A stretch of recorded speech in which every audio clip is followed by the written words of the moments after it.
Now we are starting with a new theme.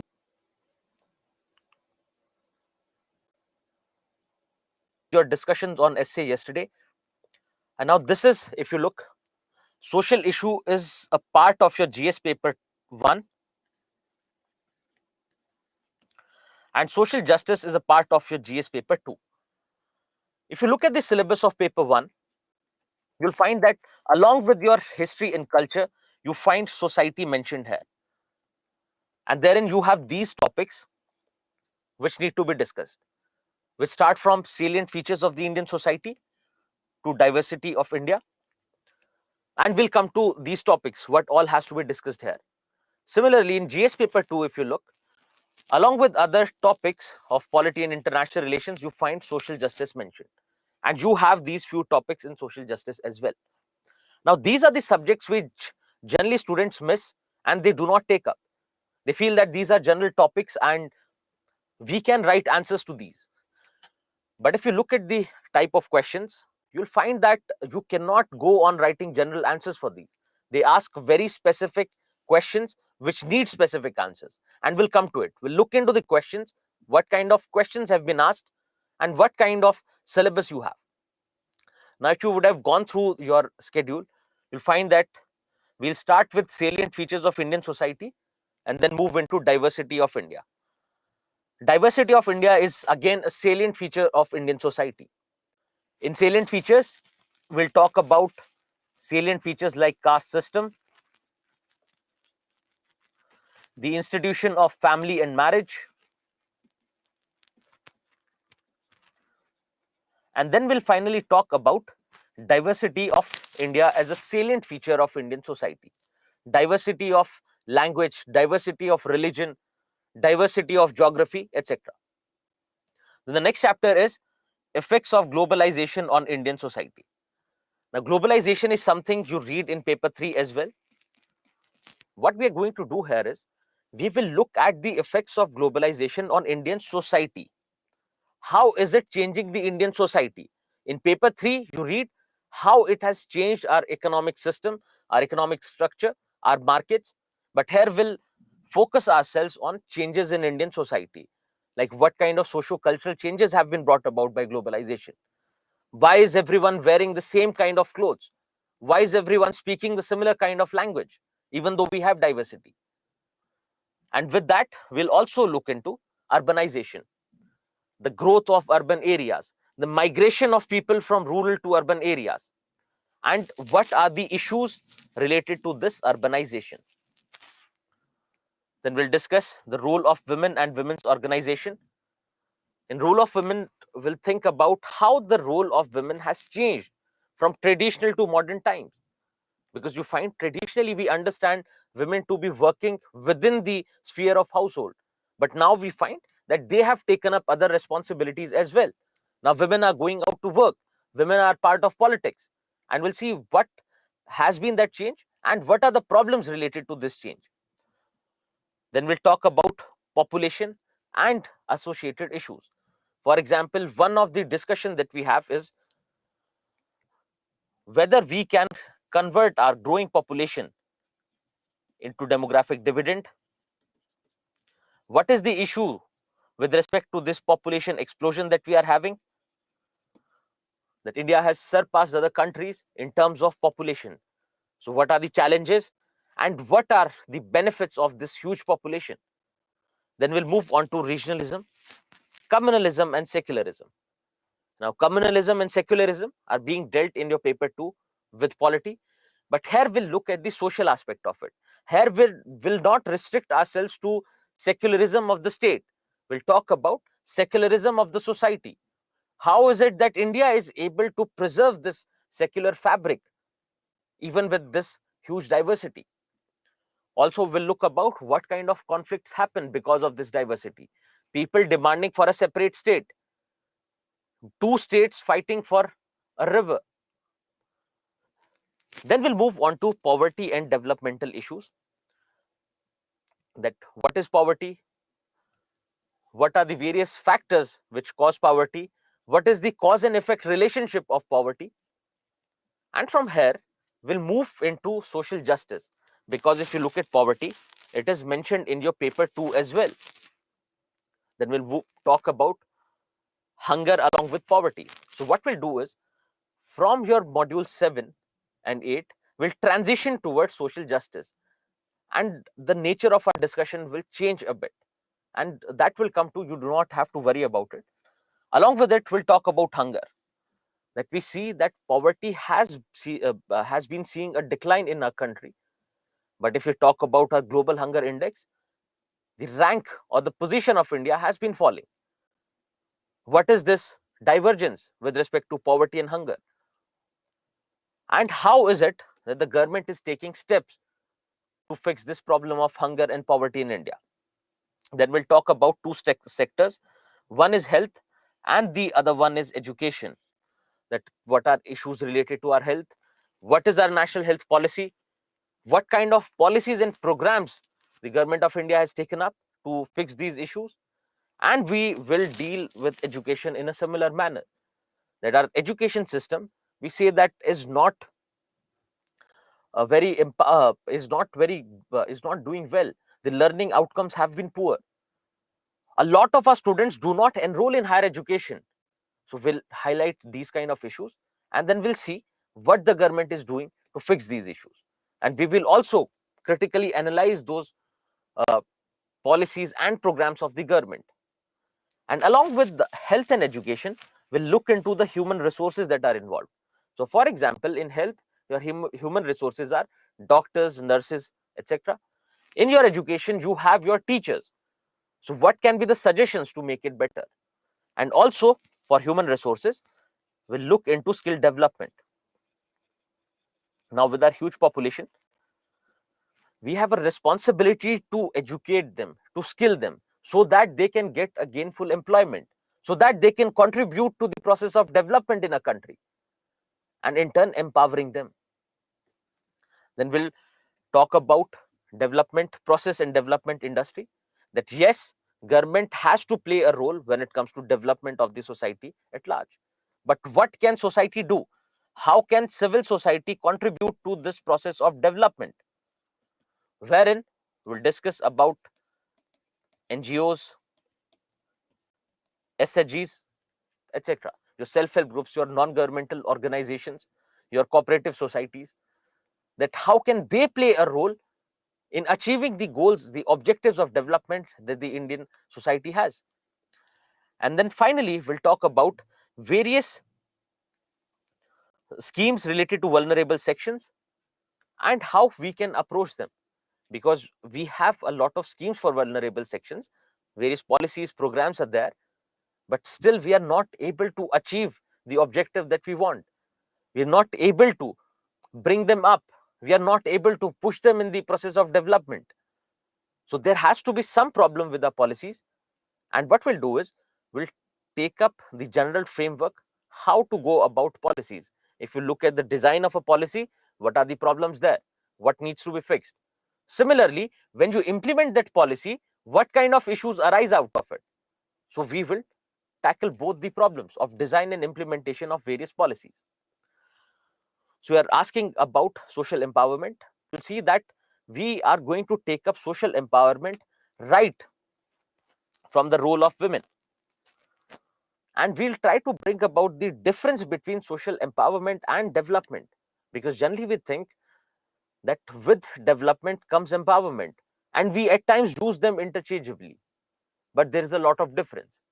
So we will use that logic of social empowerment from here. And when it comes to social empowerment, we'll talk about how we can empower various sections of the society. So this is the basic introduction of your syllabus. And what you have to do is, you have to go through these pointers that are given in your syllabus. So generally, we do not tend to look into the syllabus prescribed by UPSC. And what you have to do is go through these, because whenever you find something related to these in the current affairs, you will know how you can use it, how you can use those current affairs with your static content, how you can enhance your notes. And it is important to have the entire syllabus on the tips. You should know your syllabus very well, because the syllabus tells you about the intent of UPSC. In what direction are they going to ask questions? Is it that I've missed on a particular topic? So you have to definitely go through the syllabus and remember it. So go through the syllabus multiple times. It is not just limited to your this subject, but other subjects as well, because this will create the overall framework in your mind how to approach your UPSC civil services preparation. Now, if we talk about the importance of this section, we generally find that students are not even aware that this portion exists. But if you look at the number of questions, you'll find that close to 5 to 6 questions are asked from your social issues, and on an average 3 to 4 questions from your social justice.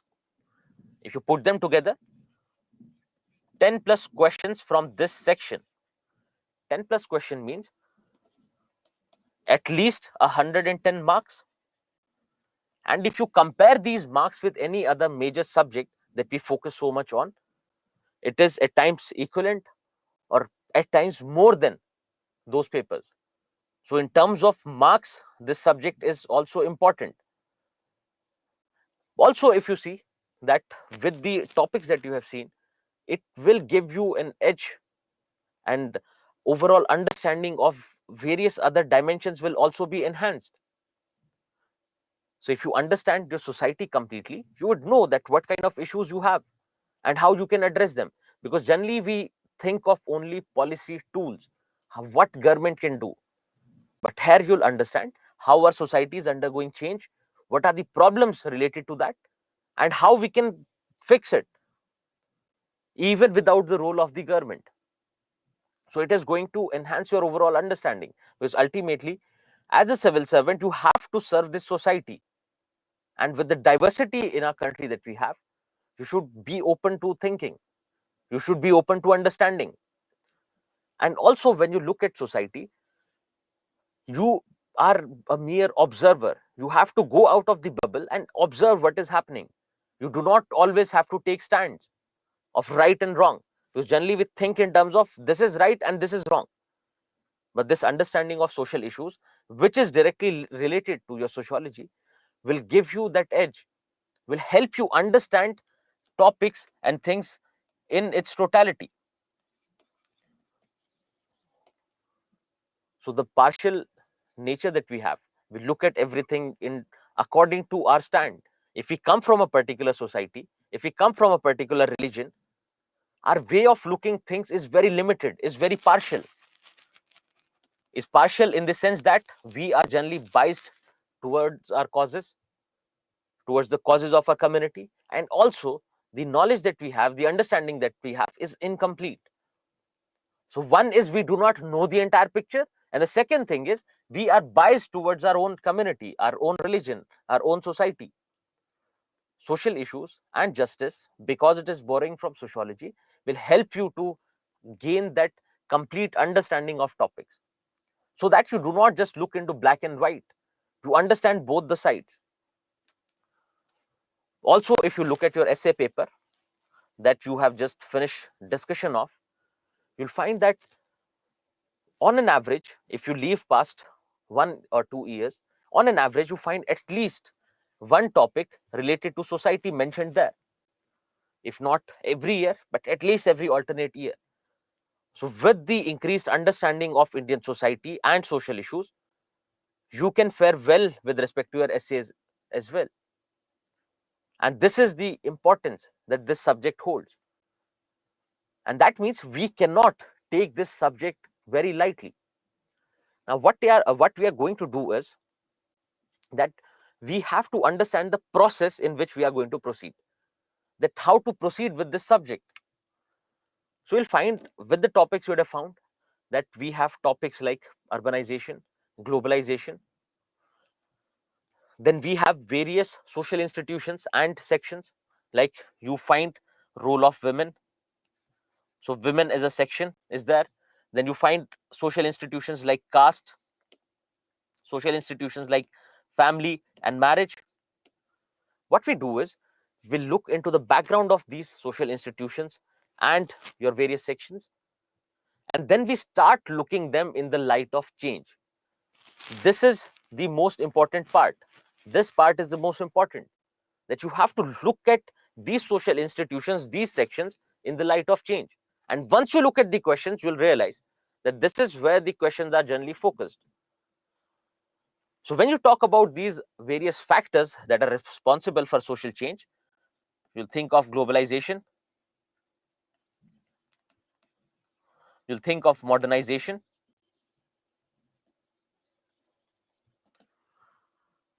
similarly we'll talk about what is secularization and what kind of changes are happening in our society. So to understand this simply, just think about the society that you live in. As it was 10 years ago, 15 years ago, it was a lot different. It was a lot different in terms of diversity of people. It was a lot different in terms of how many people were living in your area. It was different in terms of what kind of values, traditions we used to follow, what kind of clothes we used to wear, the language we used to speak. So everything has been undergoing change. And it is this social change out of which various issues arise. Various issues like, because of increasing population, you find problems related to environmental degradation.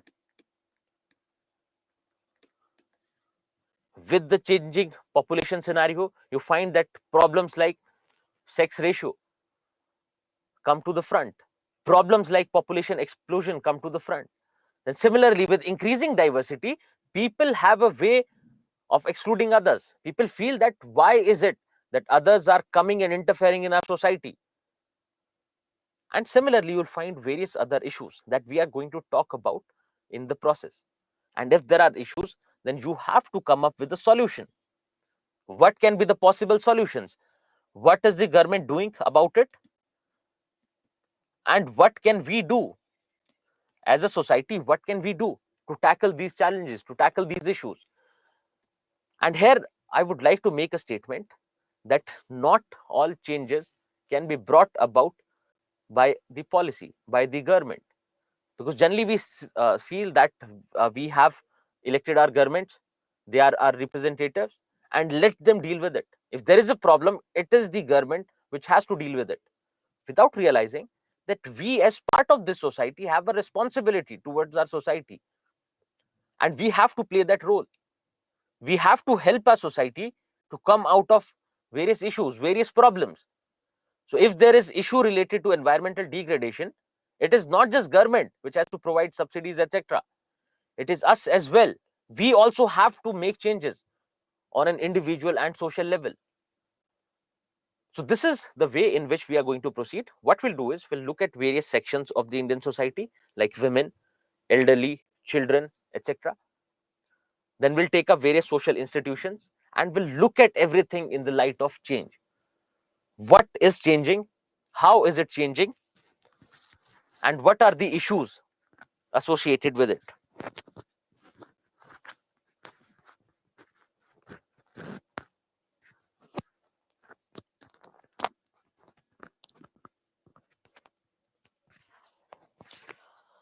I hope the audio is fine now. Can you please suggest, is the audio fine now? Perfect.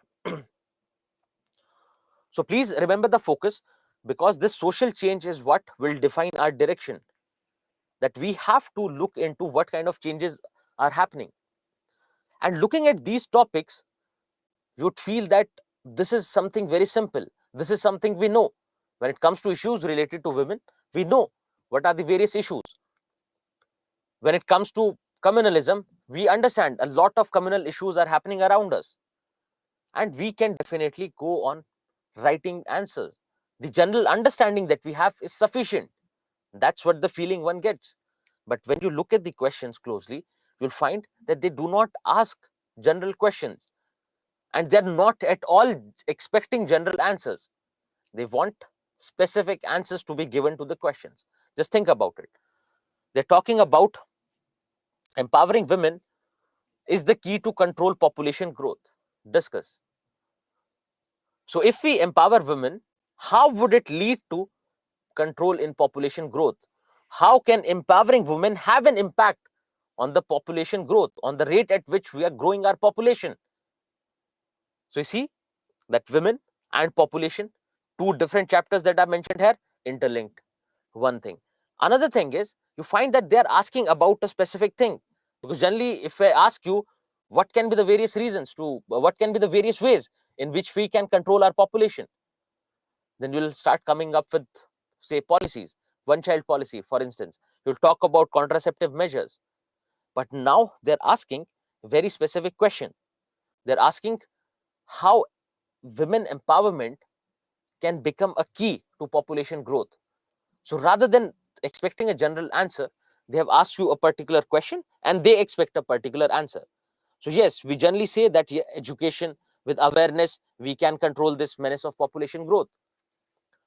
Similarly, they're talking about vicious cycle of gender inequality, poverty and malnutrition. How can we break it with self-help groups? And you would have seen that for the past 2-3 years, self-help groups have been in the news, and they're asking a question relating your self-help groups, that is a part of your paper 2, to gender inequality, which we will discuss in paper 1, then poverty, which will again be discussed in paper 1, and malnutrition. That how can these self-help groups, which are generally started and which generally have women members, how can they help us in achieving the goals of gender equality? How can they help the society get rid of problems like poverty, hunger? So again, a specific question, that too cutting across paper lines. Similarly, discuss the positive and negative effects of globalization on women in India. Because when we look at globalization, we think about various economic changes that globalization has brought about, the entry of multinational companies, the liberalization of our trade, availability of multiple choices. You have multiple smartphones to choose from. You have multiple brands to choose your clothes from. And this is how we understand globalization, the coming together of the world. But they are asking about its positive and negative effects on women in India. So if you find this question, if you go with the general understanding, yes, you can answer this question, but you cannot come up with a specific answer. You would not be ready to write this answer, because you would have to sit and conceptualize that what can be the positive impacts on women and what can be the negative impacts. And in conceptualizing that answer, it'll take you a lot of time. So if you have not read the subject specifically according to the demand of the examination, then you would not be able to score well. So keep that in mind, that when we are approaching this subject, that the questions that they are asking are generally in the direction of social change. What are the issues because of some social change and how we can handle it. Another thing is that the question they ask in the examination are generally new. It has only been once or twice that they have repeated a question. Yes, they do repeat the theme. They have asked multiple questions on self-help groups in the previous years.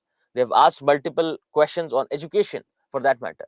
They will repeat the theme, but the kind of question they ask is always new. And those questions will take you by surprise if you enter the examination with the basic understanding of society that we have. So we have to deal Indian society and social issues in a specific light. What are the various themes? What kind of questions have been asked in the past? And how I can approach this? And with this, we come to the part of your self-study, how you have to go about it. So what we are going to do is that we will look at various social institutions, sections of the society, and look at them in the light of change. We'll talk about what kind of changes have been brought about, what are the issues, what can be done to tackle those issues. Then what you have to do is, with this understanding that you are going to have in the classroom, you have to, one, prepare your notes, read your standard book, that I'll discuss which standard book, and then also look into previous year questions. We are going to cover previous year questions in the classroom to give you a glimpse of what kind of questions have been asked and whether the understanding that you have achieved from the classroom discussion, whether you are able to answer those questions or not.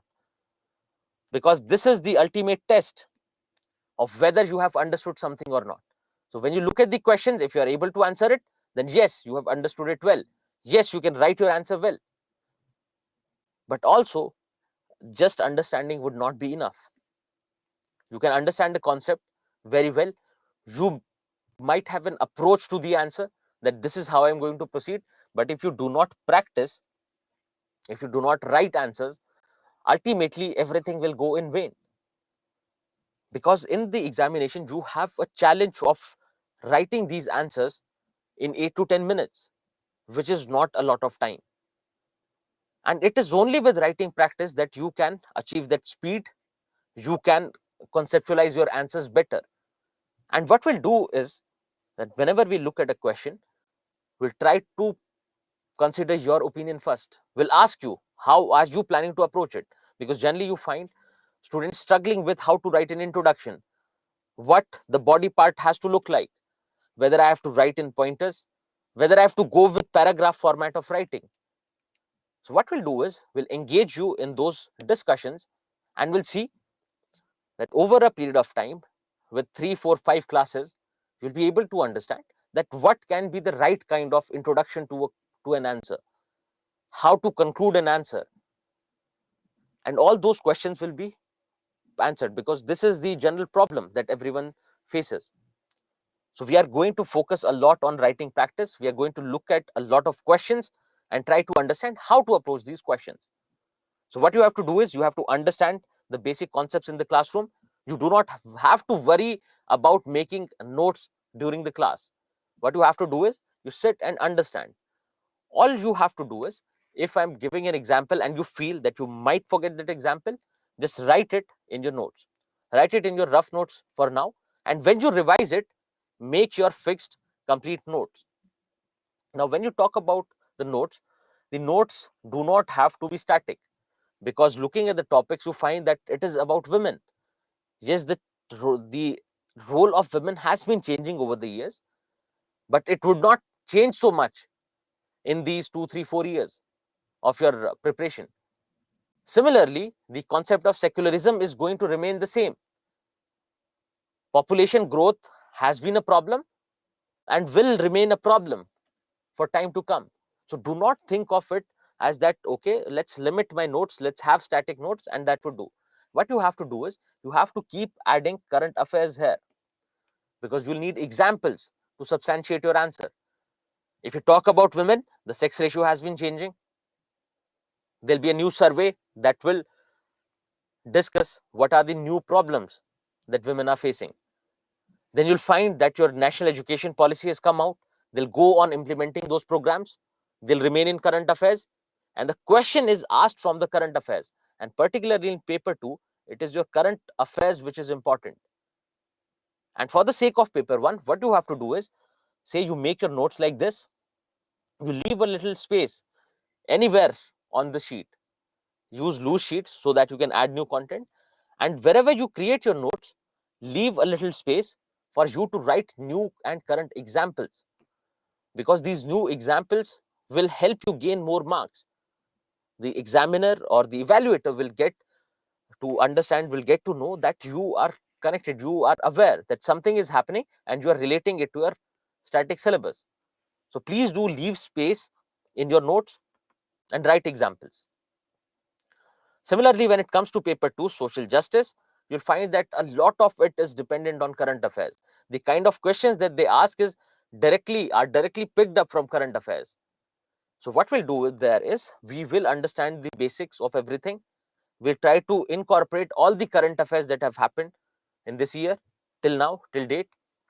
And what I'll expect you to do is that you are reading your current affairs and relating it, because a lot of things have to be interrelated, which will be understood in the process. But you have to put in these efforts of creating your notes yourself, because you cannot just go with the static content that you have. So this is the way in which you have to proceed. You understand in the class, You do not have to worry about taking running notes. You do not have to write descriptive notes. Then you have to revise the entire thing at home along with the standard book. That I'm coming to, which sources that you have to use. Then also you have to look into previous year questions and go for writing practice. This writing practice can be done with your previous year questions and also the practice questions that we are going to provide during the discussion. So I'll try to give you at least one question every day so that you can write it at home and see whether you are improving over the weeks or not. Because there has to be definite improvement. While going through the subject, it's better to complete it in totality. Generally, what we do is, because of complacency, we feel that, okay, let's understand this. And during the examination, before the examination, we'll revise this because it is a general subject and that would do.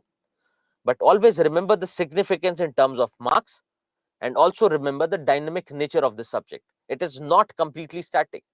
Yes, a few things, the initial part is going to remain static, but there as well you have a lot happening in current affairs and that will show you. Now let's come to another part, which is readings. That which books do you have to use? What is going to be the source for you during revision? Because one is your classroom notes, but also you need a standard book to understand the language, how you have to write that particular language, because your notes have to be synoptic in nature. Synoptic means it has to be in point-wise format. You have to use important keywords and phrases. You do not have to write descriptive notes. You do not have to write the entire language in your notes, because your notes are going to provide you that framework, and your readings will provide you the language and the content. So what you have to do is, you can use your class 12th sociology NCRTs. The link has been provided here. You can use any copy. If you have the book available in your market, you can get it as well. So you can use it online because you just have to read it once. So what you do is, you understand things in the classroom. Then after that, you go for your revision. A few of you might be revising today itself. A few of you might be revising the next day. So during revision, what you do is, you take up your sociology class 12 NCRTs. There are two books in class 12. One talks about Indian society and the other one talks about change in Indian society. So which relates directly to your social issues. So most of your themes of social issues will be covered in the book in these NCRTs. And with respect to social justice, all you need is your class notes plus your current affairs. So current affairs are going to remain a focus when it comes to your social justice part.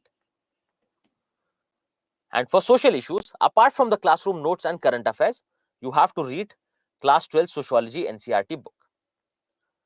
Please remember that you have to be very careful during revision, that the notes that you are creating should be something that you can go through easily, because the entire purpose of creating notes is quick revision. So notes have to be in according to your ease, that you should be able to read them easily. You should be able to create them easily and you should be able to read them easily, because in the process you would have to revise it multiple times. So you'll revise it maybe 2-3 months later after this. Then you'll again revise it before your mains examination in the next year. And you might go through another round of revision in between. So your notes have to be so that you can you are able to go through them again and again. And again, leave space in your notes. You can leave the space as how you want. You can leave it on the sides, you can leave it in the gutter, you can leave it on the top. But the important point is to leave space there so that you can integrate examples.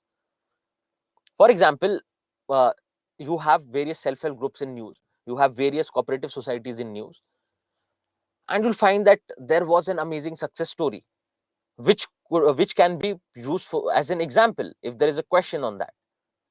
So what you can do is, you read the story, you go through it, take crisp notes and add them here, so that when you are revising cooperatives, you have something from the current affairs added here. You do not have to run through notes. You do not have to remember that, okay, I can add this. It's better you keep adding it here during the process. And for your mains examination, your notes are important. The way you create your notes, the way you keep updating your notes becomes very important for your mains examination. So this was a brief introduction to the syllabus, how you have to go about the syllabus, what is the syllabus, how you have to integrate current affairs, and you'll have more understanding about integrating current affairs while we are reading various chapters, while we are going through various topics, because then you'll be able to relate, this is in the news, this is something that I can relate with my static chapters. Then also what study material you have to follow. And also please do go through your ARM after the class, because it will answer a few of your questions, because we have students from various levels here. A few might not be very well versed with other subjects, because the understanding of society assumes that you have understood everything very well. You have an understanding of polity, you have an understanding of geography, you have an understanding of history. This is a basic assumption when we are reading social issues. So there might be a few themes that you might not have already touched upon. So your ARM will go a long way in clearing those doubts. And again, I believe that most of the students here have gone through the other major subjects at least once, so that if we use a term here, if we relate something here, you'll be able to understand that, yes, I know this and I can relate here, because we cannot go on entering the domain of other subjects. And in social issues, you'll find that more often than not, we have to touch upon various themes. We'll talk about a lot of economics while going through globalization. We'll talk about a lot of economics while going through poverty. Similarly, when it comes to women, we have to get into the domain of history. Secularism and communalism will be related to polity and constitution. So every topic that is mentioned here is related to society. And when we talk about society, society has various dimensions. Now let's understand basics of society. What is society? And you do not have to remember anything from here. This is just for the sake of your understanding. I'll tell you when you have topics which start from your syllabus. The first topic will be your salient features of Indian society, from which you would have to remember. Now it is just for the sake of your understanding, so that you understand what you are going to read. Now, if we talk about society, what is the meaning of society? Is it the society that we find in current affairs, that you have, say, you have Red Cross Society? Then is it the society that we find in international relations? What is the basic meaning of society? Because you can find various manifestations of society around you, because at times you say that we belong to this Indian society, then you say that I am coming from a rural society, I'm coming from an urban society. So this word is being used interchangeably. And how do we understand society? The basic that you have to know is that there has to be a group of people to constitute a society.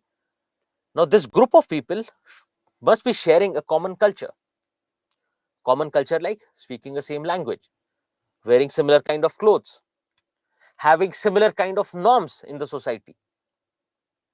So a shared culture. They must be living in some part.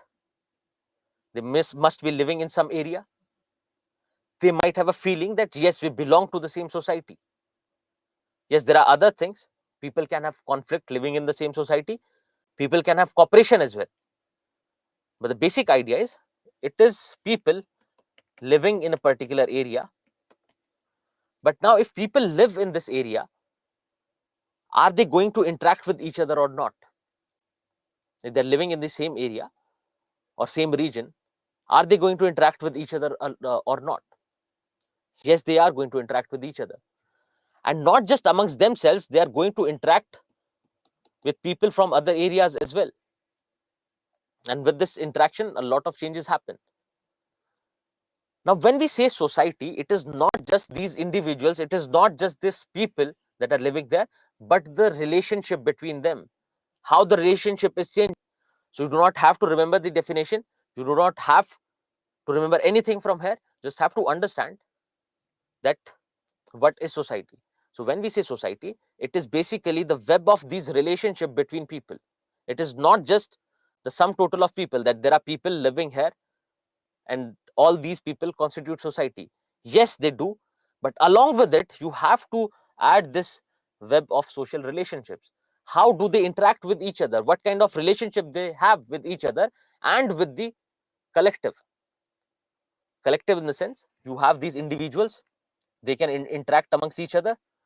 Now, one individual can interact with the entire collective as well. So, if you are living in a society, say on the basis of your age group, you'll find that there are people, there are old people, there are young people, there are children, there are newborns, and everyone is interacting with each other. There is interaction happening. But also, you find that this society, this group of people have certain norms. They believe in a few things. For example, respecting your elderly is something that everyone believes in. But if you interact with the society in a way, if you interact with this collective in a way that you are not keeping those norms in mind, you're not respecting the elderly, you're not being respectful, then the relationship that you have with the collective will change.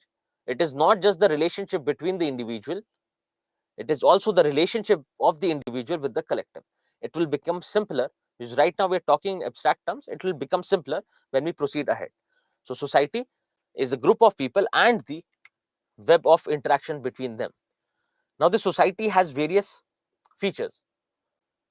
If you talk about these individuals, now these individuals, you will find similarities. For example, people coming from the same caste, similar caste. People coming from the same religion, similar religion. People speaking the same language. So what is that? They'll have various similarities, likeness. Then also people will have differences, differences in age, differences in religion, differences in culture, differences in the way we speak, differences in the way we experience each other.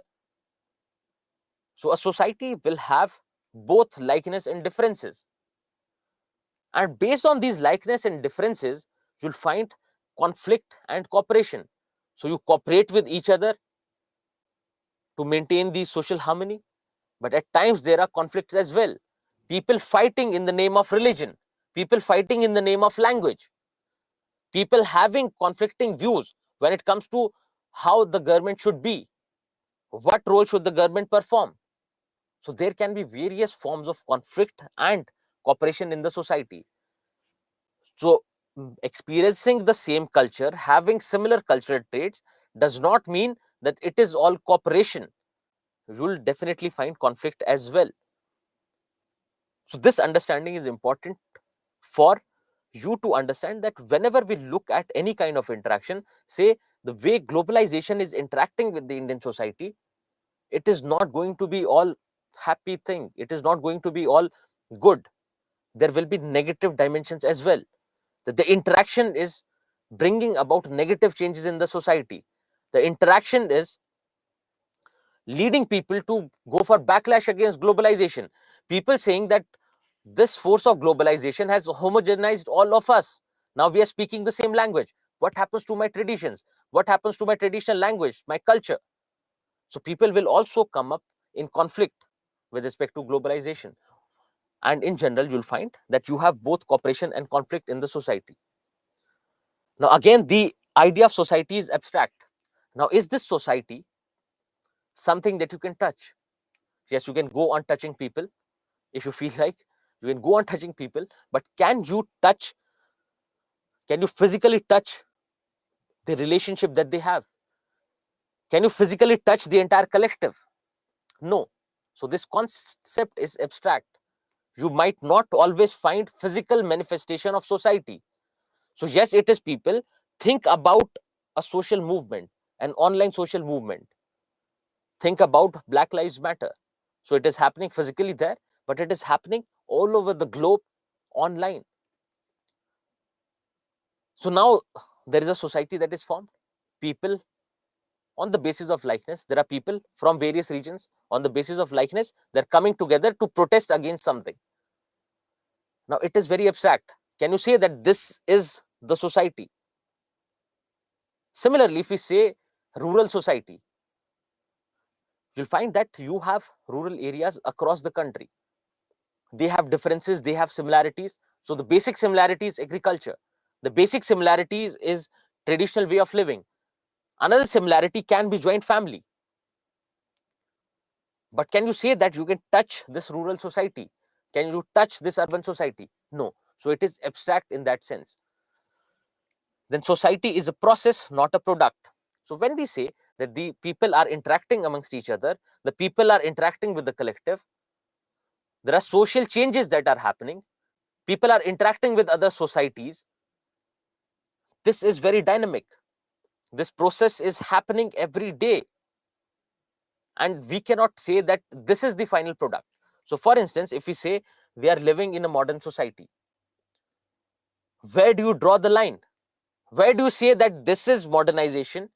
This is where modernization started, and this is where modernization stopped. And now this is your modern Indian society. You cannot, because you see that a lot of changes are happening now again. We are changing our value system. There is invention of new technology. So this society is always under change. It is always a process. It has to be understood as a process and not a product. So when we say rural society, that rural society is also undergoing change. The rural society we had 2000 years ago is not the same that we have today.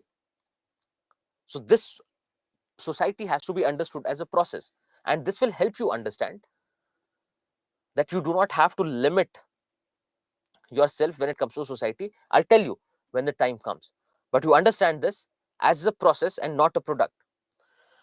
Now society provides a system of stratification. Understand this simply. Do not worry about this word. This word will be defined and taken care of in the future classes. Do not worry about this. Just understand simply.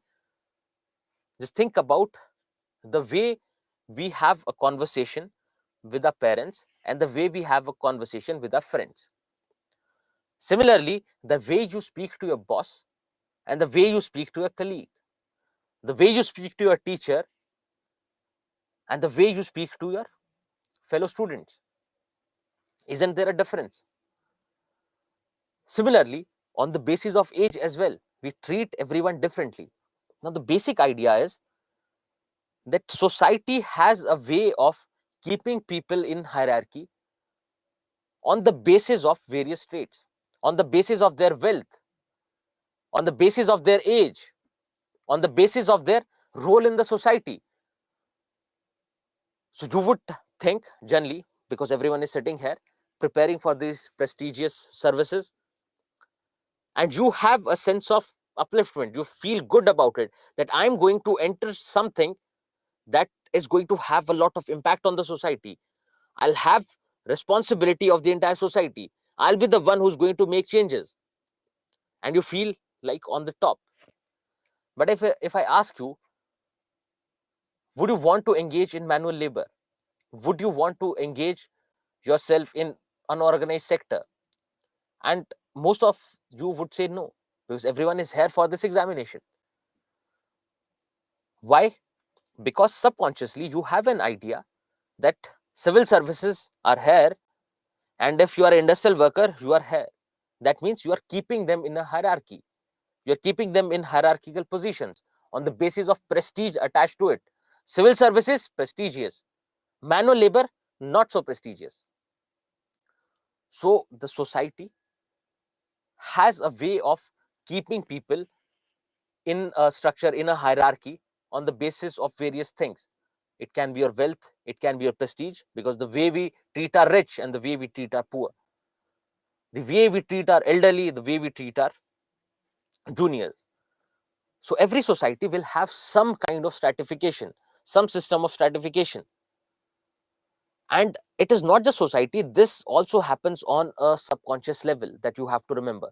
It is also happening on a subconscious level, within the individuals. Because yes, generally we find that the norms that we follow, the ideas that we have, directly come from society. Whatever the society tells us to do, we go behind that. So walking on the road is not considered to be a good sign of prosperity. Driving a fancy car, prosperity. But yes, we can have individual ideas as well. Some of us might feel that it does not matter. Success does not come with material things, right? So everyone can have different ideas. But generally, we have to see that society has one or the other way of stratifying.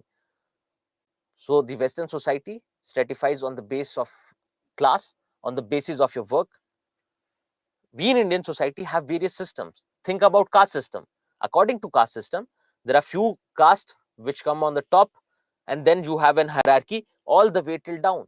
That there are few castes that we consider lower compared to the other ones, and that will come to. So just remember that every society will have some kind of hierarchy. Then interdependence is an essential element. So we are living in the same society. One idea is that on the basis of similarities and differences, we'll have cooperation and conflict. Another idea is we might not even have cooperation, we might not even have conflict, but the reality is that we are interdependent. You are dependent on the farmers, you are dependent on the ones involved in the logistics to get your food. The food that you get on your plate, for that you are dependent on a lot of people. Similarly, if you look at Indian society, we are dependent on each other for various things, be it your economic needs, be it your social needs. Think about family or think about the institution of marriage. Now, for two people to get married, you're dependent on a lot of other people to legitimize your marriage. So it is only a new concept wherein people do not seek legitimacy of the society. People do live in relationships, do not get married. But generally, the basic idea is that you are seeking legitimation from the society. So you are dependent on them. So you are dependent on individual level. You are dependent on a social level as well. And then society sets the norms of conduct. The way we conduct ourselves, the way we speak to each other, everything is decided by society. And the ones who do not follow the norm are generally termed as antisocial. Think about someone who does not respect women in public. On inside your house, we do not know how a person is. Think of a person in your metro, in your bus stop, uh, at a park, who's being disrespectful to women. Automatically will feel that this person is not social. This person does not believe in the social norms. He's disrespectful. He's doing something wrong. And we hold that person accountable. And similarly, on various levels, society will have your various norms, that the way in which you are supposed to conduct yourself. Now, these norms can come out of ethics, because every society will have different set of values. Now, the Western societies, you see that for them, think about live-in relationship. It is a very normal thing for them. Yes, they do believe in the institution of marriage, but they are not very particular about it. They have changed. Our society, on the other hand, and particularly our traditional rural society, you'll find that it is something blasphemous. It is something that people look down upon. That how can a girl and a boy stay together without getting married? So these norms, these values will go on changing from society to society. It is not just if we compare India with international society, but within our society. So if you go from rural to urban society, norms and values differ. Similarly, within the same society, even if you're living in urban setup, within the same society, you will have different norms. So on the basis of class, for example, say some of you might be living in Mumbai, Delhi, bigger cities. You might be living there with your family, and your family would have more or less a traditional way of conduct. You must be believing in the traditional values. Yes, you can get modernized, but you must have some faith in traditional values. On the other hand, if you look at the affluent, the rich, the business class, your film stars, they are living in the same society but experiencing a different culture. They have a different culture. They have different norms. So the society sets the norms, but those norms are again very specific. Every family has certain different norms. Every individual has a personal set of conduct, their ethics. Similarly, these norms will go on changing from society to society. So yes, with respect to alcoholism, with respect to same-sex marriage, every society will have different norms. And the norms start from the individual and they go on till international global society, because we follow a lot of global norms as well. Now, think about modernization. Being modernization is the buzz. Everyone wants to be modern.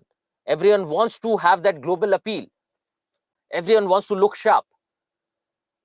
So yes, we have various norms of conduct working on various levels, and we do not have to get confused. This is to open up your understanding, because more often than not, we try to put a blanket. If a person is coming from rural background, they'll have so norms. No, they can differ. Similarly, if a person is coming from a city, they'll believe in this, they won't believe in this, and we try to generalize. Now, sociology also tends to generalize things, and that's why we read sociology, so that we understand the general conduct. But it does it very scientifically. It does it on the basis of facts. It does it on the basis of stats. But what we do is, we do it with our limited understanding. We might not at all have experienced, say, the Northeastern culture, but we do have some conceptions about it. And those conceptions need not necessarily be wrong. But the idea is they are partial, because we do not have a complete understanding of the society, for instance, but we have some preconceptions.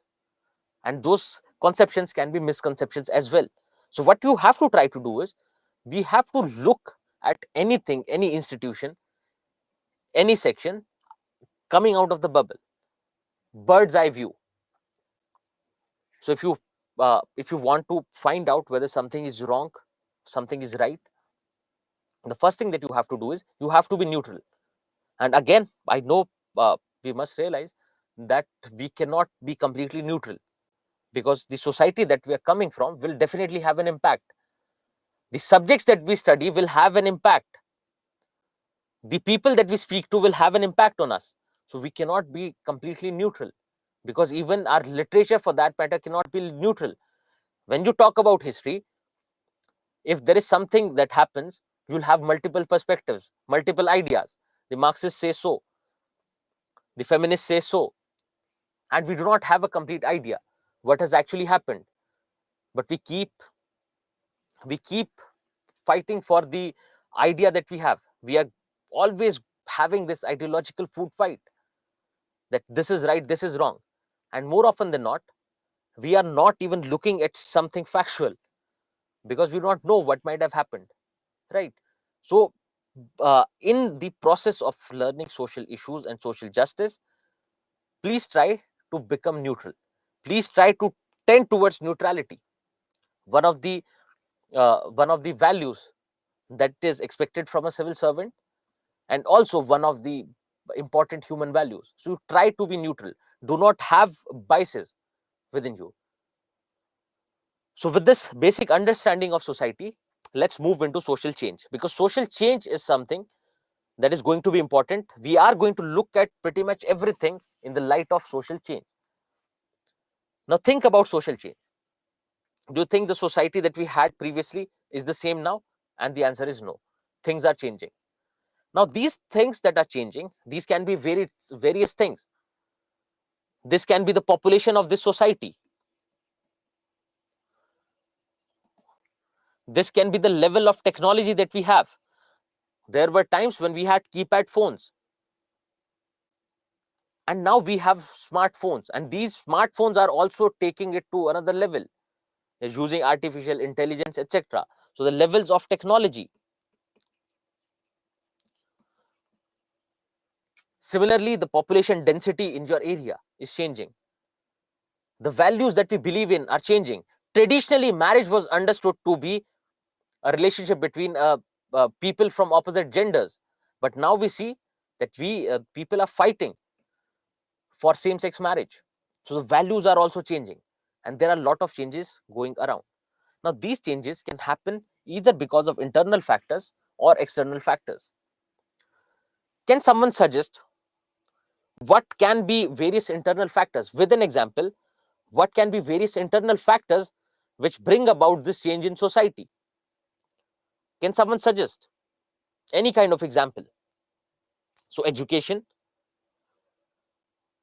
yes, education, your belief system, your economy, civil war, migration, great,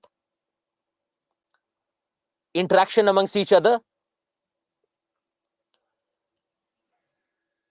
right? Your change in your standard of living, change in your economic status. These can be various internal factors which change of society from within.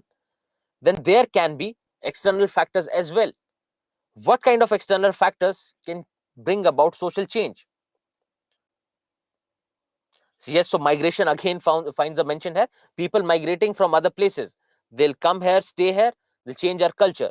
Globalization can be an external factor. Because of globalization, we are getting exposed to various different cultures. Then technology can be another external factor. Religion can also be other external factor. If you think about the changes in India, they have happened because of, say, people migrating to India. They have happened because of new kinds of religion entering India, right? So yes, your social media can be both internal and external. Perfect. So you have understood the idea. So you see that there are various factors, internal and both external, which bring about these changes in society. And now if we look at society, what kind of social changes are happening? What kind of social changes are happening? What you see is that there are demographic changes which are happening. Demographic related to population. The population is changing. Now this population is changing because of migration. The demography is changing because of your relationship between birth rate and death rate. Similarly, there can be other demographic factors. Sex ratio is also undergoing change. What are these? Few demographic changes that are happening. Similarly, you'll find various economic changes happening. Traditionally, we were engaged in agriculture, then we moved on towards industry, and now we find ourselves in midst of service sector. Even there, you find that the dependence on various forms of economic activity has changed. Previously, we were dependent more on agriculture, but now we are dependent more on service sector. So there can be economic changes. Then there can be political changes. Traditional Indian society, monarchical system. There was a king, their court, and who used to rule, who used to decide the norms. They were the ones who will create these norms, these laws. They were the ones who will execute these laws, and they were the ones who will find out whether these laws are just or not. So all the powers in one head. Now we have moved towards democracy. So now it is people who collectively decide who is going to be our representative, and those representatives will go about making laws. And there also changes are happening.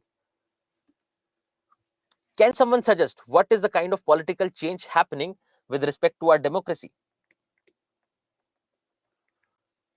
Can someone suggest?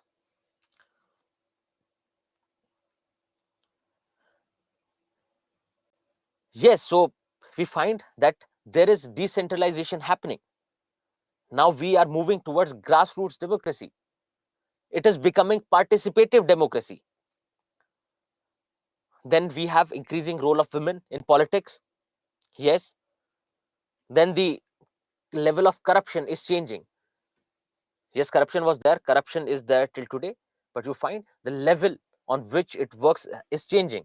Now we talk about black money. Now we talk about Swiss account.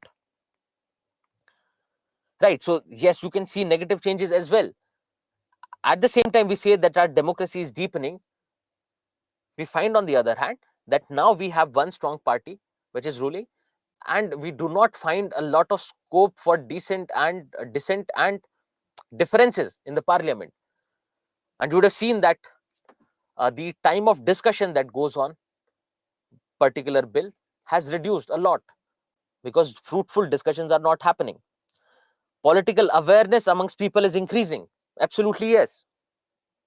So, yes, what we see is various political changes are also happening. Then we think of socio-cultural changes. Think of the language that we speak. Think of what is happening to our traditional norms. Think of what is happening to our institution of family. We were coming from a joint family. Generally, people used to live in a joint family in agrarian setup. Now we are moving towards new kinds of families. So one is nuclear family, but along with that, you have new kinds of families coming up. You have single parent families, right? You have live-in relationships. So there are a lot of socio-cultural changes also happening. Then think of technological changes. The level at which technology used to interfere in our lives has changed. Initially, we used to think of technology as a means to a faster and efficient world. Now it is technology that prevails. We need technology for our education. We need technology for our entertainment. We need technology to simply stay in our house. So our dependence on technology is increasing. And the level at which technological advancements are happening is also something to see. Then our education is also changing. The education system, say traditional Indian education system based in religion. Now, if you see that our education system is becoming more and more scientific. And with the recent national education policy, we are making it multidisciplinary. We are changing the approach to our education because generally, traditionally, education has been understood as there is to be a teacher who's going to teach the students. Now we are talking about participation of students as well, so that we can enhance the learning experience. So the way we are participating in this discussion, you see that the nature is changing. Similarly, role of technology in education, online education, e-learning that we are doing. So there are a lot of social changes that are happening around us. And what we have to see is every change will have some positive or negative. Let's look at it briefly. Now, the changes in education, for example, online learning, digital learning, e-learning. If you think about this, yes, it has made it convenient. Now, you guys are sitting kilometers away from where the class is happening, but you can still access this class. You can still access education sitting at your home. This is affordable as well. If you compare it with traditional institutions, you find that it is way lot cheaper compared to that. So you have access, you have ease, it is efficient. But at the same time, you find that there is a digital divide. A few of you, few students who might not be sitting here, might come from rural backgrounds, might come from a remote area. They do not have access to internet. They do not have the basic infrastructure, digital infrastructure in place. Then even amongst you guys, some of you might face internet trouble because of, say, changing weather. Some of you might be using your mobile internet, which will have fluctuations. So yes, it has increased the access, but it has brought about other changes as well. Then you can question the efficiency of this education, whether you're getting a quality education or not. So a lot of changes are happening that we have to keep in mind. What we'll do is we'll look into a few forces of change, few important forces of change, and we'll try using them with questions. So for example, you find a question about the impact of globalization on women. Similarly, you had a question about impact of globalization on elderly. On the same lines, can't we look at the impact of globalization on children? Also, you find impact of globalization on caste system, impact of globalization on our self-help groups. So what we'll do is we will take the major forces of change and we'll reach a conclusion. Need not worry. You do not have to apply all the forces. We will try to make an ecosystem of these factors of change so that you can apply the same logic everywhere. So what we'll do is we'll look at various institutions and sections of our society in the light of change. Now we were saying that we were saying that in a society, people are interacting with each other, people are interacting with the collective, the collective is interacting with the people. Now, there can be individuals who can bring about social change, who can have a lasting impact on the society. Think of your various thinkers. Think of Mahatma Gandhi in Indian context. Think of Dr. Ambedkar. Think of Raja Ram Mohan Roy.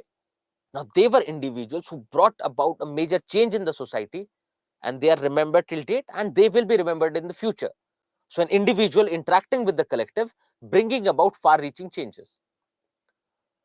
Similarly, if you you can make changes in the society. So, individual and society relationship. Also, we find that society has an impact on the individual as well. The way individual can impact society, society also has a reciprocal effect on the individual. And generally, we find the impact of society on the individual is more prominent, because it is a very few examples where you'll see that an individual brought about far-reaching changes. Yes, individuals are bringing about change in the society with a small invention, of, say, electricity, the small invention of mobile phone. Far-reaching changes have been brought about, but it is the impact of society on the individual which is more prominent. You find that the way we speak, the way we behave with each other is ultimately coming from the social norms that we follow. Think about the influence of your teachers and your school fellow students on you. So a lot of our things are coming from there, from our society. And as society changes, we bring about those changes in ourselves. So previously, the caste system was rigid. Now the society had various norms with respect to caste system. Everyone was believing in those norms. But slowly, there were individuals, there were groups which brought about changes in this institution of caste. Also, there were external factors like globalization, modernization, which brought about a few changes in the caste system. And now we see that we try to adjust ourselves to this changing society. You'll find very few people who would still discriminate on the basis of caste. Yes, people might believe in the caste system, but you will not find many people in urban centers who would discriminate on the basis of caste. Everyone is trying to move along. Similarly, the conduct of a society is again dependent on the individuals. It is not that the norms are coming from elsewhere. The norms are coming from within. The norms are something that the collective decides. But these norms can also be impacted by political changes. So at times, the entire society might not be ready to accept a change. But with political tools, you can bring about those changes. But again, we have to question the efficiency of those changes. Think about it. Now, our constitution says everyone is equal. Constitution provides provisions to stop the practice of untouchability. But we still find it prevailing in our society. So political level change has been brought about, but society from within has not changed. Similarly, you can think about, say, the condition of women, the status of women. There are a lot of political ways in which we find that we're trying to give a better position to our women in the society. But again, you find it you find the violation of it again and again. And also, what you have to remember is, from this you get an idea that when we say that there are likeness and differences in the society, cooperation and conflict in the society, you'll always find that it is more than one viewpoint that prevails in the society. Yes, a particular viewpoint can be dominant for a while, can be dominant for some time, but it does not mean that there is no other side to it. So yes, say 80% of people might believe in this idea, but there can still be a minority 20% who believe in other idea. So at the same time, you'll find multiple ideas, multiple perspectives prevailing in the society. Also, you'll find multiple processes happening at the same time. So yes, we are saying that we are getting globalized, we are getting modernized. But don't you think at the same time, we have forces of conservatism on the rise as well. There are more and more people adding to that pool. There are more and more people who believe in the cultural superiority of Indians and fighting for that. Our fight against, or certain sections of the society fighting against various changes, like new festivals that we are celebrating today, the fight against Christmas, fight against Halloween. So a lot of changes are happening at the same time. So you have to remember, and this will come with the process, because now you do not have to try to remember these things. You do not have to try to remember that this thing will happen. But when looking at various topics, it will become internalized, that you'll always look for alternate perspective. And you might know that it is a perspective that majority do not vouch to, but yes, it exists. But that will happen in the process. So you need not remember everything. I'm just laying the basic groundwork for you to understand the future discussions. Now, so we said that individual will have an impact on society. Similarly, society will have an impact on the individual. And that impact that society has on the individual is basically called socialization. Socialization is the process by which we learn various norms of the society, the process with which we develop our values, because our values are ultimately based in various social norms. Think about the idea of utility, because I believe a few of you might have gone through ethics classes, or leave the technical concept. Just think about a basic idea of respecting your elders. Now, that respect, yes, we now feel that it is internalized. We go on respecting our elders, but that is coming from the society, because there can be societies where they do not respect the elders like we do, and particularly Western societies. Similarly, the way we respect our elders also comes from our society, because there'll be regions in India where you'll talk in plural when you're talking to your elderly. That is most of the country. But then there are regions where you talk in singular. So the way we do something, things that we do, and the way we do something is ultimately dependent on the society. How the society is uh, making us adopt or learn those norms, those values.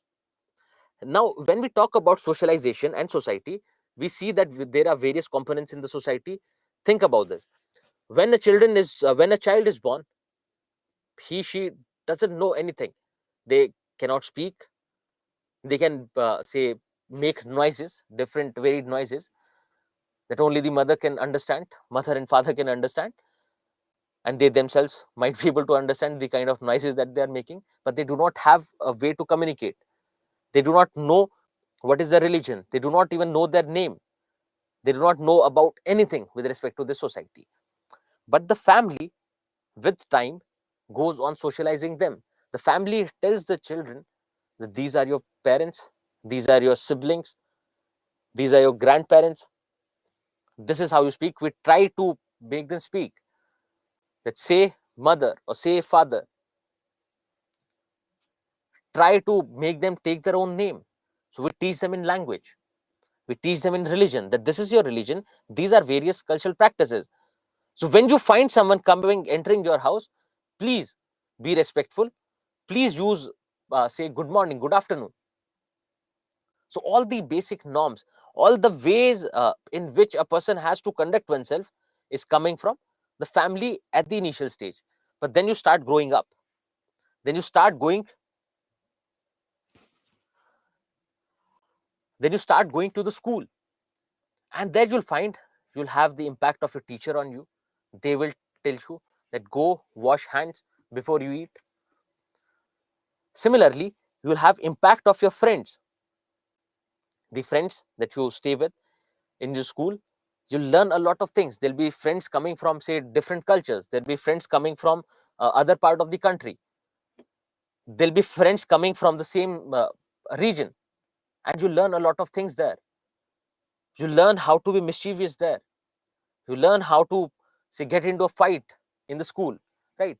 And at times you find that the levels at which socialization is happening can be conflicting. Generally, you find that the socialization that you get from your family is based in the various traditional practices. But when you talk about the socialization that happens in school, is more rational, is more scientific. They talk about, they talk about the logic behind something. Why do you wash your hands? You wash your hands so that the bacteria is removed and that doesn't go inside your stomach while eating. At the same time, the family might teach you the same norm of washing your hands before you eat, but they can give an altogether different reason based in religion or based in a traditional practice. Also, you find your family and your teachers expect you to be obedient, but your friends and you yourself do not want to be obedient. You work in the right opposite direction. You want to be mischievous. You want to slap someone and run away. That your family, your teacher, and the society at large does not vouch to. So this socialization is happening on various levels. This socialization can be same or can be conflicting. And ultimately, it is up to the individual which socialization will prevail. Because think about your friend who has been there with you since childhood. You have studied in the same school, you have stayed in the same neighborhood, same vicinity, then you have studied in the same college, you have the same friend group, but the values that you believe in are going to be different. Why? Because every individual have a differential impact of the socialization. Some might become very obedient because their parents and their teachers and the society in general has asked them to. Then some can become very mischievous. Some can become at times antisocial, that they do not believe in these norms at all. So this socialization is going to have a varied impact on individuals. So I'll just write it here so that you remember. Varied impact on individuals.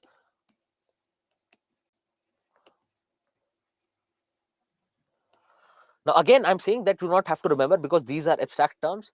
And when we start applying these to various concepts, to various sections, to various institutions, the process will become internalized.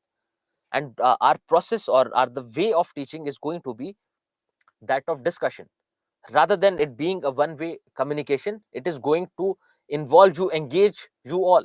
And please try to engage in these kind of discussions. Because generally what happens is that it is one-way delivery. You do ask your questions, that is different. But when I say engagement, what I mean is I would expect you to answer. I would expect you to try to storm your brain and come up with an answer, because that is the only way to learn this subject properly. Because what I tell you can also be limited. And what you have to do is you have to start applying your own logic. Because at times, the kind of questions that you find, just think about a question on work from home.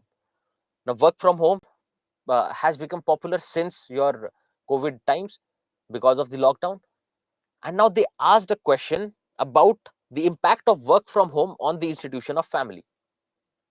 Now, if you look at this question in the examination, right now you might think that it is a normal question. It is something very general and I can write. But when you start writing, you would not find points to write. So if you look into this question, it is a very specific question. And this is a question that cannot traditionally be taught in the classroom. And there'll be many more questions like that. Cryptocurrency being asked in paper one. And all these kind of questions will need you to have a very good conceptual understanding, which can come with engagement. So you have to try to answer the questions. And another suggestion is, please do not look at the PPTs beforehand. Please do not go through the PPTs before lecture, because again, this is a subject which has to be learned through discussions. And if you look at the PPT, you'll already have the answers, and those answers will come only generally, if not only, but generally out of remembrance. They would not come out of concept building. I want everyone to build concepts. So please try to engage in the class and do not look at the PPT beforehand. Okay, so yes, we will deal those kind of questions and as and when they come. Now let's start with our first topic, which is salient features of the Indian society. Now, if you think of salient features of the Indian society, think about your caste system. Isn't it something that is a salient feature of the Indian society? Isn't it something that is distinct, that is a distinct say institution compared to other societies? Similarly, the institution of family and marriage that we have, don't you think it is different from the West? Our institution of family is different. Then you think about the diversity that we have, and now this diversity will entail all the other forms of diversity, your linguistic diversity, your religious diversity that you are talking about, right? And we have diversity in forms of demography. We have people from different age groups, we have people from different genders, we have people come living in various geographical regions, we have people who have different set of values, we have people living in rural areas, urban areas. So we have a lot of diversity in terms of religion, race, culture, etc. So if you look at this part of diversity, let me clear this: you do not need to know all the cultures in the country, you do not need to know all the races in the country, you do not need to know all the religions in the country. What we have to understand is basic rules with respect to diversity, that yes, India is a very diverse country, but still we find unity amongst people, still we find people standing together as one. How is that possible? Because this is something that looks very strange to the Western societies, because you would find that most of the Western countries are very homogeneous in the composition. They have people speaking the same language, they have people following the same religion, at least majority of them. They do not have a lot of diversity. Similarly, yes, so Abhijit is asking, can we include class in the system? Yes, we will discuss class with caste, and we'll come to it. We will make it very clear. We'll make it very clear. So right now I'm just trying to keep it simple so that it does not get complicated. So in terms of our value system, we have a lot of diversity, but do we need to remember all the values and everything? No, because you possibly cannot. You cannot possibly remember everything, and it is not desirable as well. Plus, if you look at the questions, all they need is the general understanding, how you have to go about it. Because if you have diversity, does it necessarily mean that you will have conflict? That is one question. Another question is, if you have a lot of similarities, does that mean it will lead to unity? So all these kind of questions will be raised, and we'll try to answer those questions. So all you need to understand is the general framework. Now, before moving on to caste system, that will be our first salient feature of the Indian society, let's look at the classification of society on the basis of various factors. Now, one of the factor is on the basis of economic activity. Think of it as an evolution of the society. One is that all these activities are still prevailing. You find people who believe in hunting and gathering, you have your tribals. Then you have people engaged in service sector. Then you have people engaged in agriculture, industries. Everything is there. But to have a better understanding, understand this in like a process or evolution. So the initially, the first man, they would not know about anything. They would not have a language. They would not have, say, any knowledge about agriculture. It was mostly forested. So what they would do is, when they'll feel hungry, they'll go out in the forest, take some fruits, vegetables, and have it. But then there can be others where you do not have something to eat. You do not have, say, edible fruits or vegetables there in the forest, and they might rely on hunting. That they'll go out, hunt some animal, and have it. And this is also evolution, because initially they might not be able to differentiate between a poisonous mushroom and a regular mushroom or edible mushroom. So this is also a process of their learning. But you find that initially they were dependent on hunting and gathering. Then moving on, they realize that this is something that we can do on our own. We do not need everything in one place. What we can do is, we want to have this specific thing, and let's start growing this, which led them towards agriculture.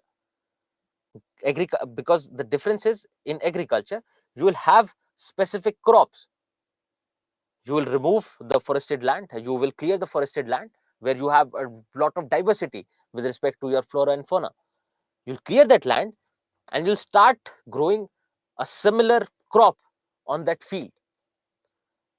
Then we move toward agriculture. Our agriculture also became more and more productive, more and more efficient over the years. Then you had role of technology, you had new equipments coming up, you had the spread of agriculture increasing. Then post that, if you see, after the industrial revolution, during the industrial revolution, we had new technologies coming up.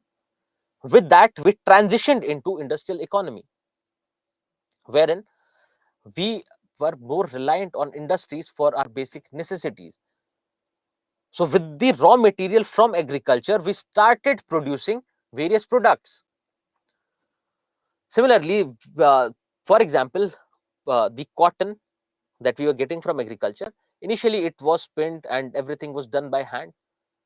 Then we got industries, then we got technology, and we started producing everything on a mass scale, and we transitioned into industrial economy.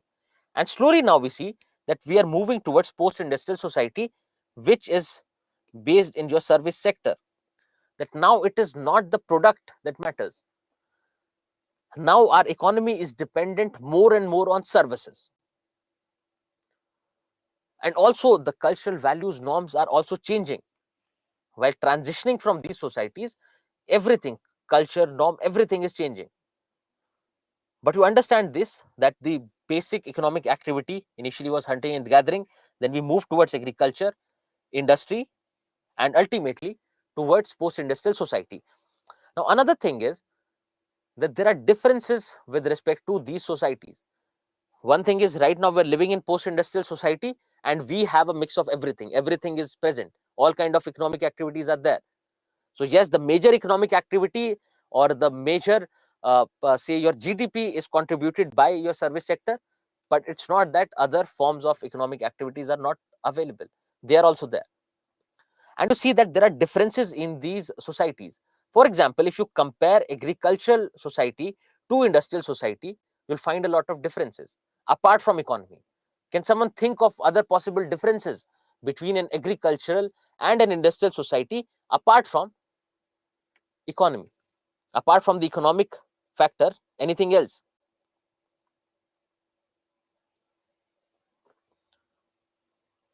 The institution of family, class, education, the way we live, our lifestyle, the kinship bonds, our environment has been changing. Great. There have been changes with respect to demography because the life expectancy has increased, for instance. So yes, there are various changes. And now what we have to do is, right at the beginning, let's not get into it. Right at the beginning, let's not get into the differences, because yes, you can ask what are the differences between industrial and post-industrial society. But what we'll do is, after we are done with caste system, family and marriage, then we'll get back to this. Because by that time you would have understood, if you want to see what changes have happened in a particular institution, how do you do it? And you'll understand that very well with your discussion on caste system and your institution of family and marriages. So we'll come back to the differences. Moving on the basis of values, we find, we can say either traditional or modern. Now we have our own idea of traditional and modern that will come to. The next idea is based on residential trend. There are people living in rural areas, there are people living in urban areas. How do you differentiate rural and urban areas? That is another question that we'll discuss with urbanization. Then there are people still living in, still believing in the tribal way of living, either living in the forest or moving from one place to another. The society, tribal societies generally, either they go on moving in search of various economic activities from one place to another, that you generally call nomads, else they stick to the forest or the habitat that they are naturally living in. So different way of living based on the residential trend. Now first thing that we'll do is, we will discuss on the basis of values. Other things will fall in place, other things you will be able to understand. One is this rural urban divide, and the differences with tribal will be covered with urbanization. Based on economic activities, what are the changes will be taken up towards the end.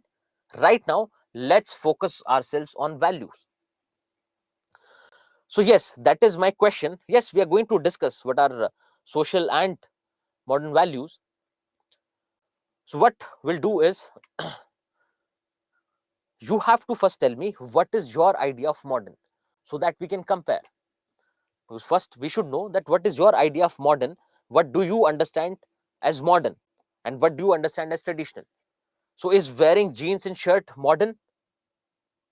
Is roaming about in cars modern? Or what else is modern? So okay, let me write as well what you are suggesting. So technology, our lifestyle, our political structure, what else? Our value system, our culture.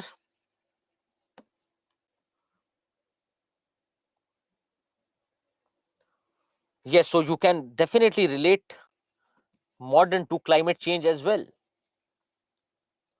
because climate change has been there, but the pace of it has increased. So yes, some are relating it to various values like liberty, equality. Great. So our behavior with people, etc. Industrial growth, great. The role of technology, the way we look at our society. Also, someone has written secularization, that we are becoming more and more secular, and we'll come to that. We are more logical, we are more rational now. Great.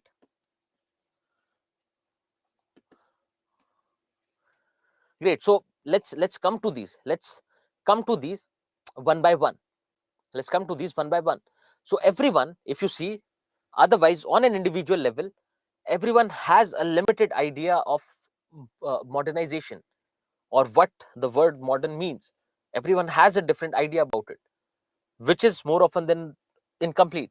But when we put all your ideas together, you find that we have explained the term very well, and we'll come to it. We'll discuss all the factors of modernization. So please remember that this process is going to be important, and we are going to, because uh, most of you are sitting at home and studying, you might not have a peer group, and to give you a feeling of peer group, one is this engagement, and another thing is we'll get to know what others are thinking as well. That if we talk about answers, I'll first ask you, how can you write the introduction? Then you'll suggest something, and you'll get to know that, oh, I had a fair idea about how to introduce, but see, the other person has say opened up another dimension. So this process of discussion is going to be important.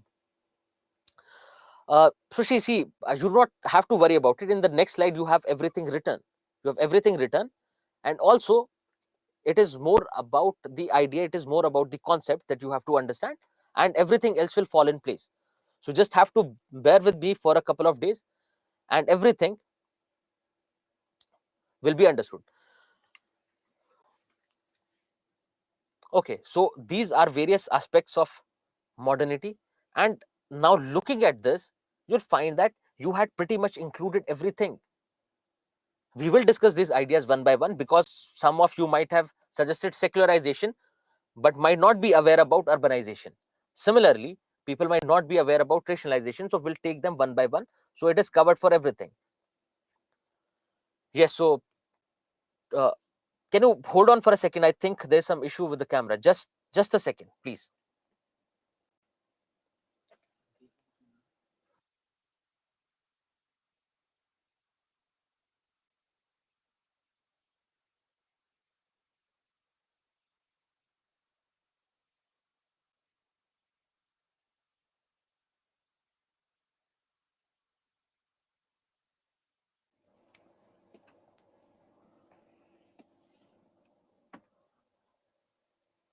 Okay, okay, getting back to it. So these are various aspects of modernity. The first thing is, if you look at traditional society, we had a very important role of religion. If you think about it, our education was based in religion, and not just in India but across the globe. we had our education system based in religion, our basic conduct, our day-to-day conduct was based in religion. Then if you look at our political structure, it was also based in religion. How? Do you remember a few say kings, rulers, who said that we are here, we are the messengers of God, we are here to uh, perform our duty of religion. So even their political legitimacy was based in religion. But now you see, over a period of time, that the society is moving away from religion. The society is now giving more and more weightage to other things than religion. That the importance of religion is on a decline. The importance of religion is on a decline. That we find that now our education is based on logic and science. Similarly, we do not believe in a lot of religious rituals now, because uh, I hope so that none of you would discriminate with a fellow student on the basis of their caste, which is based in a religion, or would not discriminate someone on the basis of their religion. So secularization can be understood as decreasing or decline in importance of religion, in the significance of religion, which is what? Secularization. Secularization is decline in importance of religion. Religion, which was affecting all the dimensions of our life, has become more or less a private, personal affair. But just keep that argument in mind. Can you think of the opposite way? Can you say, looking at a few things, that the importance of religion is increasing as well? It is not just on decline. Yes, our education is becoming secular, is detached from religion now, but at the same time, we have yes, increasing role of religion in politics, increasing role of religion in society. So it is not just on decline, but the general trend is that the importance of religion has declined. Yes, we have people who are tending to say move towards or push towards religion, but in general it is on a decline. And also, someone has asked a very good question: is it good or bad? Santosh has asked a question: is it very good or bad? That will come to. Need not worry about it, because everything cannot be say fitted into your moral ideas, whether it is good or bad. We have to see what is the impact of it. We can only understand something is good or bad, what is the impact of it. And also, this good and bad is coming from the social norms, because your social norms will decide whether it is good or not. Because the Western societies might think that it is completely personal, it is completely private affair, and you should not be manifesting various aspects of religion in public. But at the same time, a traditional Indian might feel that I am losing my ground, I'm losing my roots, that I'm getting detached from religion. So it is very subjective. The idea of good and bad is very subjective, right? That will come to. But yes, what we have to see is what has been the overall impact on society. Do you think your education system is better now with detachment from religion or not? And everything will have positive and negative. So let's restrict ourselves, and we will deal all the aspects as and when they come into our syllabus. Then the idea of rationalization. It means that now you are using logic to reach conclusions. Now you are using rational ideas, logic. For example, traditionally, if there is a cat which crosses your path, not necessarily you, but if there is a cat crossing the path of a person, they would tend not to cross it. They'll wait for someone else to cross it for some reason, else they'll do something about it, or they'll just change their way, they'll take another way. Why? Because it was not based in logic. But now, if a cat crosses your path, would you do that? Would you stop? Would you change your way? Generally, no. Most of the people would not. Why? Because now we are seeking logic in our practices, in our various practices. Similarly, the way we treat it, yes, so now it is more about critical and logical thinking.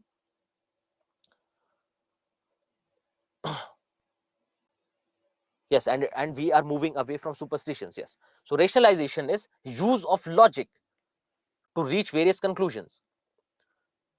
Similarly, if we talk about the increasing influence of science and technology, yes, technology, because see, technology, if you say that artificial intelligence is the technology, internet is the technology, your super fast cars are the technology, it is not that. Technology is something that is a little ahead of our times. If you understand this with that logic, it is something that is a new invention, that is something a little ahead of our times. So for example, technology for someone in the ancient times, wheel was technology. Why? Because now they could move from one place to another easily compared to their present situation. So the role of technology has to be understood that way. But that's why we have written increasing influence. So not that in traditional society there was no role of technology. Yes, technology was there. Our agricultural equipments were getting better and better over the years. So yes, there was increasing role of there was role of technology. But now we see that our life is surrounded by technology. Everything is based in technology.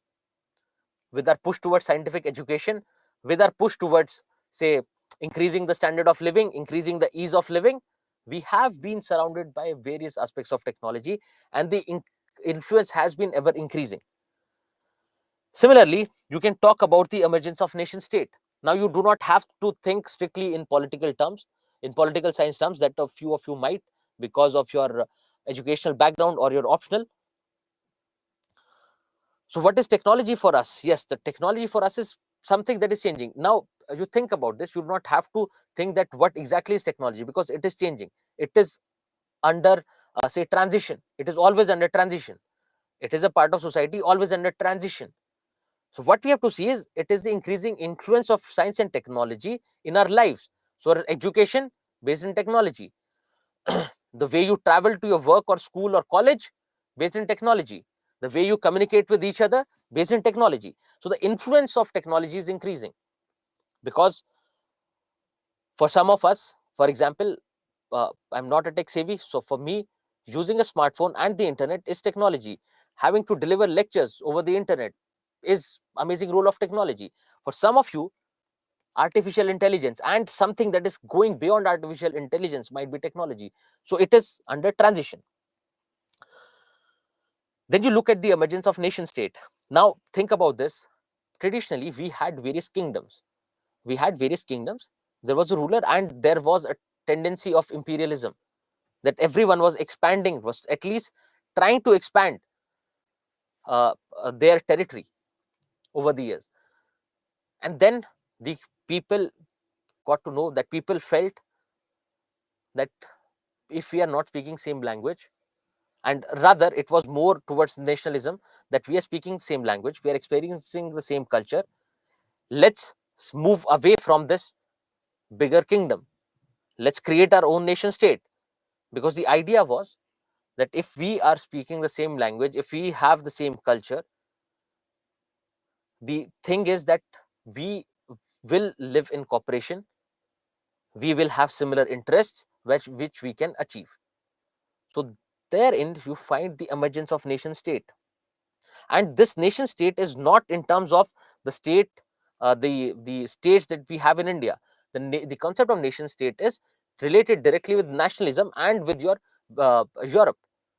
Because during your world war time, you find that Europe started breaking up. There were kingdoms before the First World War. After the First World War, the bigger kingdom broke up on the basis of linguistic and national identity. So this emergence of nation state is so the emergence of nation state is can be related to nationalism, the rise of nationalism, because otherwise we had kingdoms, and with this accompanied democracy. So one idea is, let's move away from this bigger kingdom, let's create our own nation state. And then also we will, why would we need a ruler? Why would we want to follow or be obedient to someone else's views? Why not we ourselves govern us? We govern ourselves all by ourselves. That we will elect a leader amongst us, and we will give them, say, uh, greater authority.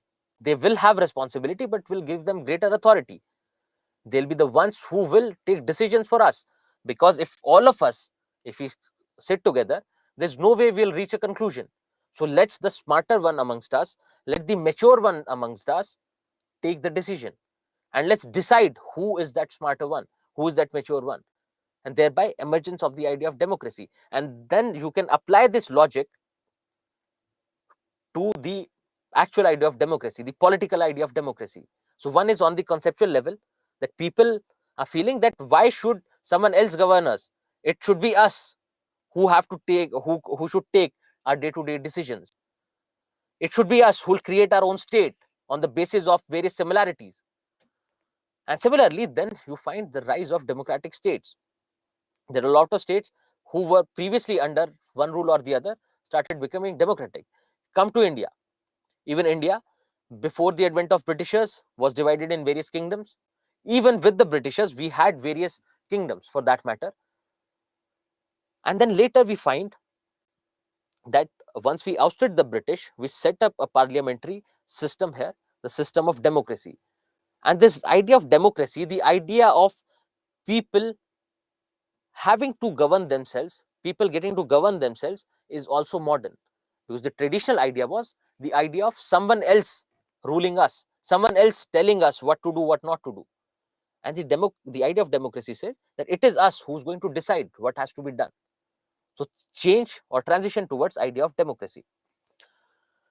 Then you talk about industrialization, capitalism, commodification, urbanization. You will take all these together.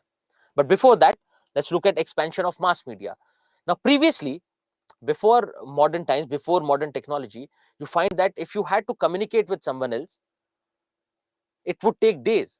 You would have to write a letter, send it across. And even that process was slow because we did not have the kind of logistics we have today. But now, if you want to speak to a friend or your cousin who's sitting there in the States, you can just do it over a call. It'll take a minute. And also, you find that there has been expansion of mass media over the years. Not just the means of communication that are contained in technology, but the way we get information. Now you have news channels who will report it within a minute. Something happens in the Europe and they report it in a minute. So within a minute, you'll get to know. So there has been this expansion and changes in mass media. Now I'll just clear one more thing, that when we are talking about this, because looking at a few comments, I feel that you are again thinking of it as an end, that where have we reached? Where did this start?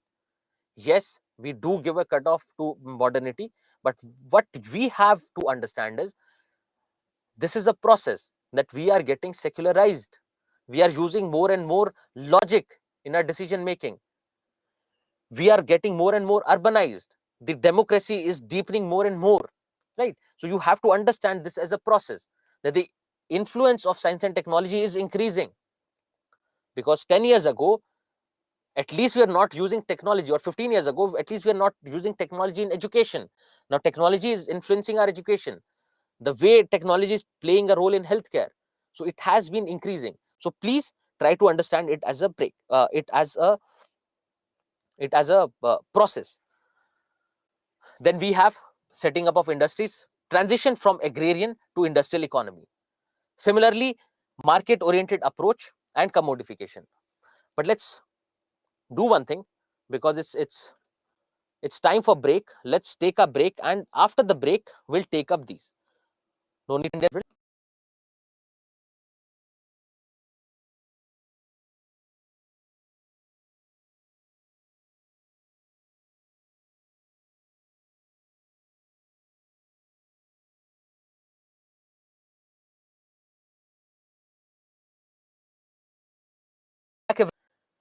religion has been on a decline. It is declining like this. Yes, there are elements which are still there. So if you look at this graph, for instance, this is the importance of religion, say. This is importance of religion, and this is time.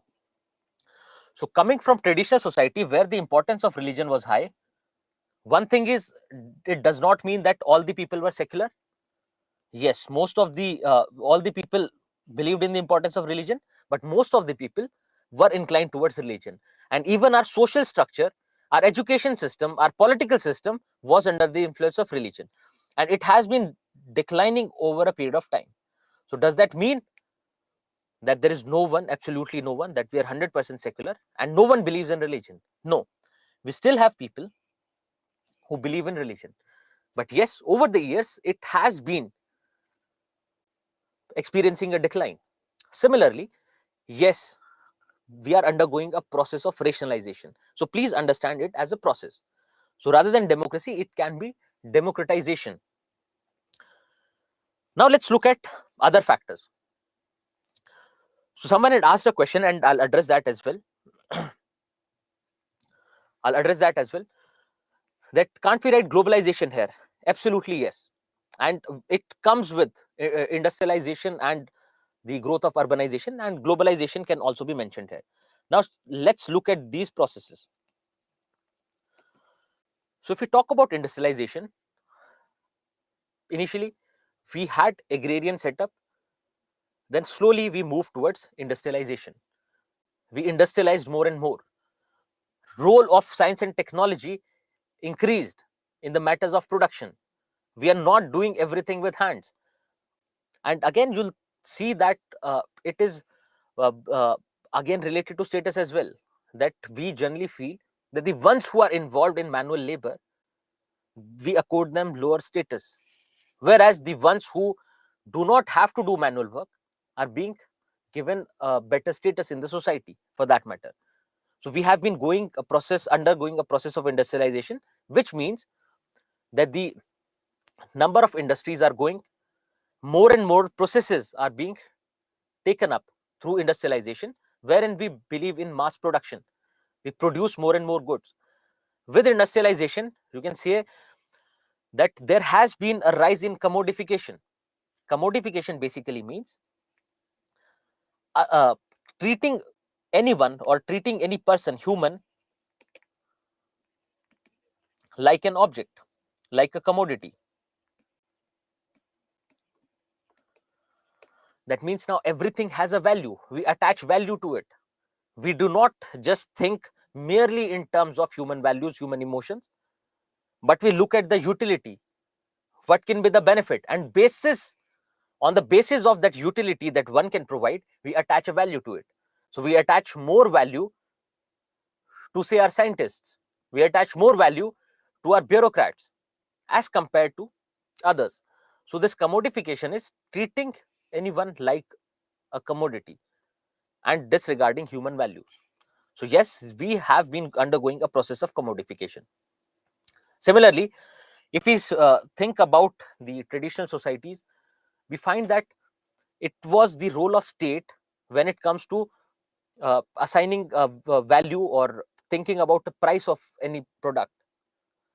If we talk about, say, what will be the price of wheat in the market, it was decided by the state, it was decided by the government. But now we see that with the advent of capitalism, we find that it is market which assigns value, to people, which assigns value to any kind of product. So from the role of government, and we can also say with this that the role of government has also been declining. Similarly, we find urbanization happening, more and more people moving towards urban areas, people leaving their rural households, people leaving their major economic activity, that was agriculture, and moving towards cities, going and setting up and living in cities. Then similarly, globalization has also been increasing. It's not that it was not there. Yes, Britishers came to India. Yes, we find our Silk Route. But ultimately now we see that the speed, the pace at which globalization has been happening has increased. So globalization has been deepening in our society as well.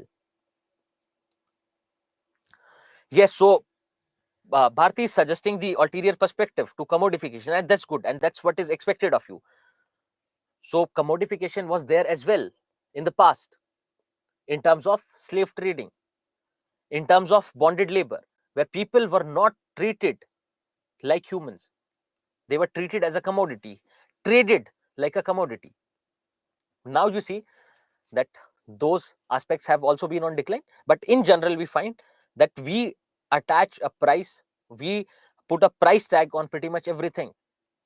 We treat people like objects, commodification of women. So yes, we have to look at the ulterior perspective as well, and that will come to when we talk specifically about Indian society.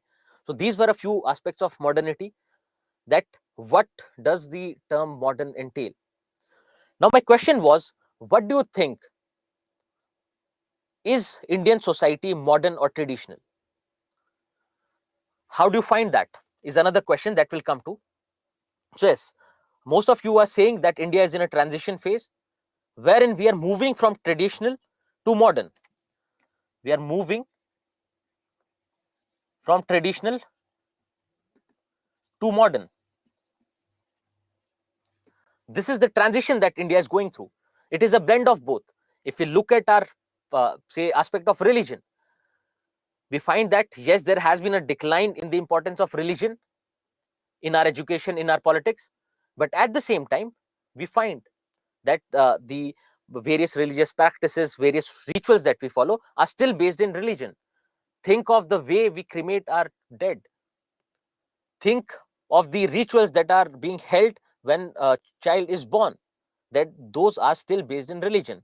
Now again, religion is something that basically is a part of your socialization from the very beginning, but it is again under change. How? In joint families, it was your family who was say socializing you in the matters of religion, but now with nuclear families, families do not neither have the time nor do they attach that kind of importance to religion. But again, there'll be rural and urban divide. So yes, we have modern values and traditional values at the same time. So the marriages that are happening are not in the traditional way. We have new forms of marriages as well, but again the marriages are decided on the basis of muhurtam, that we decide a time and place and everything on the basis of religion. Yes, so other thing is, yes, if you talk about various kinds of infrastructure, those are also under change. The infrastructure with relation to health, the infrastructure of your roads, the basic technological infrastructure, everything is under change and it is getting better over the years. So yes, these were the few aspects, basic aspects, because all these things can be fitted in here. So increasing influence of science and technology can be related to advancement in healthcare. So but the most important thing that that we have to realize is that it is a process. It is not that we have become completely secular. It is not that we have lost the importance of religion, there's no significance of religion. No, it is there, but it is on a decline. And also we find that against this wave of modernization, so we have now, we can say that yes, there has been a wave of modernization which we are undergoing as a society. This wave of modernization has an opposite wave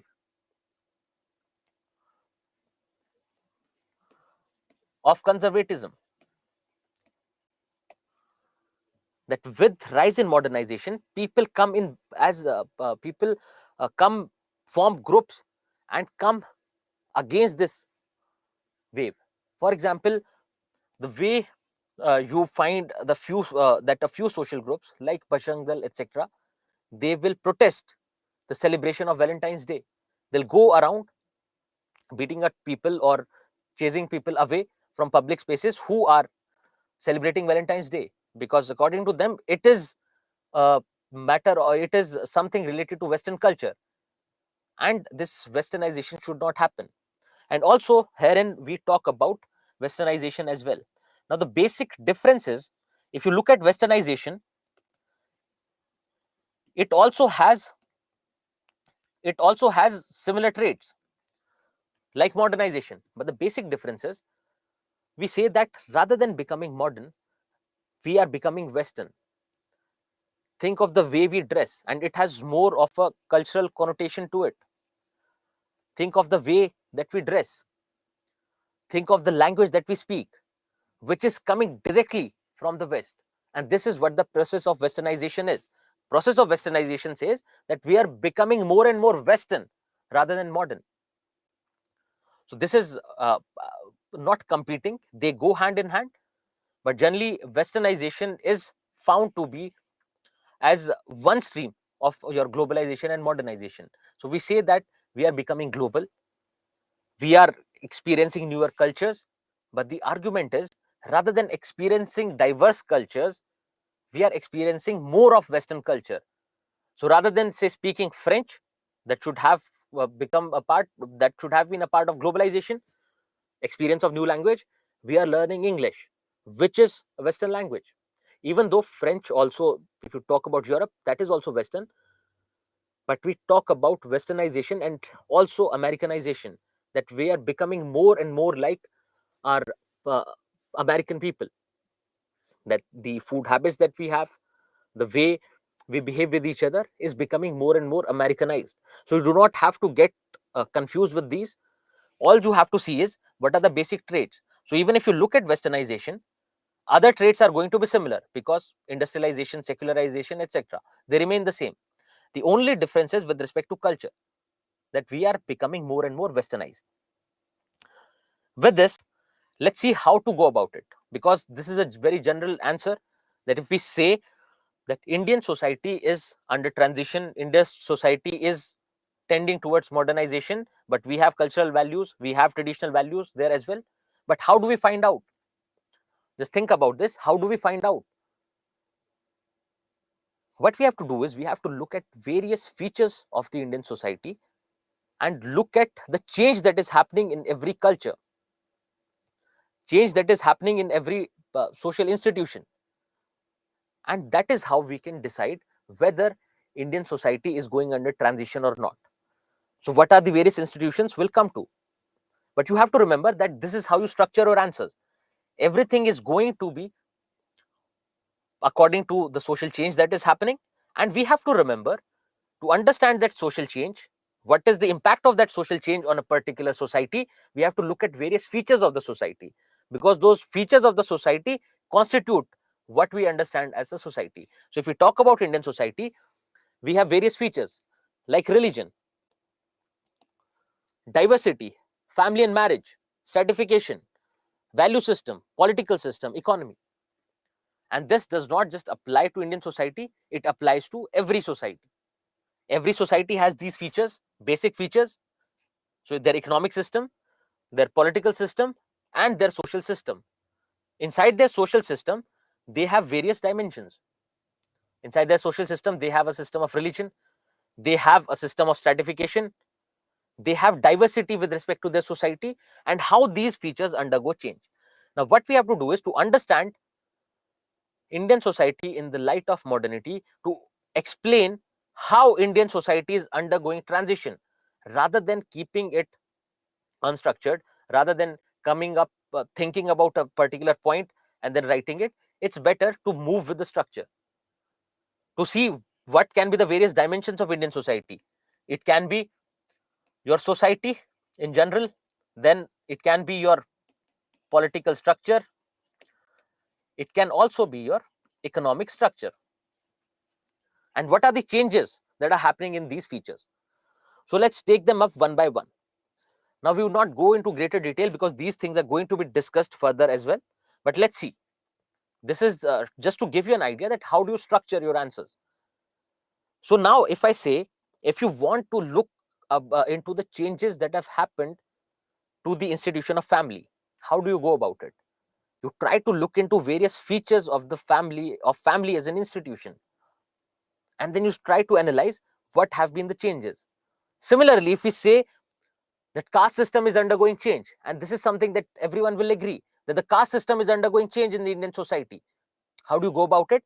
You look at various features of the Indian society or of the caste system, and look at what kind of changes have happened. So Bharti is saying that we are moving towards nuclear family from joint family, etc. But now the thing is, what apart from this? If you think like this, without structuring, what apart from this? Then you have to sit and think, what else can be there?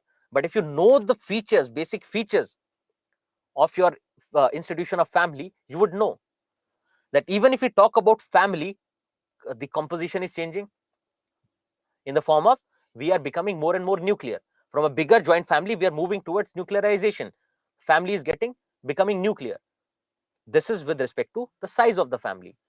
But if we talk about the say the various practices inside the family as an institution, for example, patriarchy, for example, the status of women, for example, the functions of family.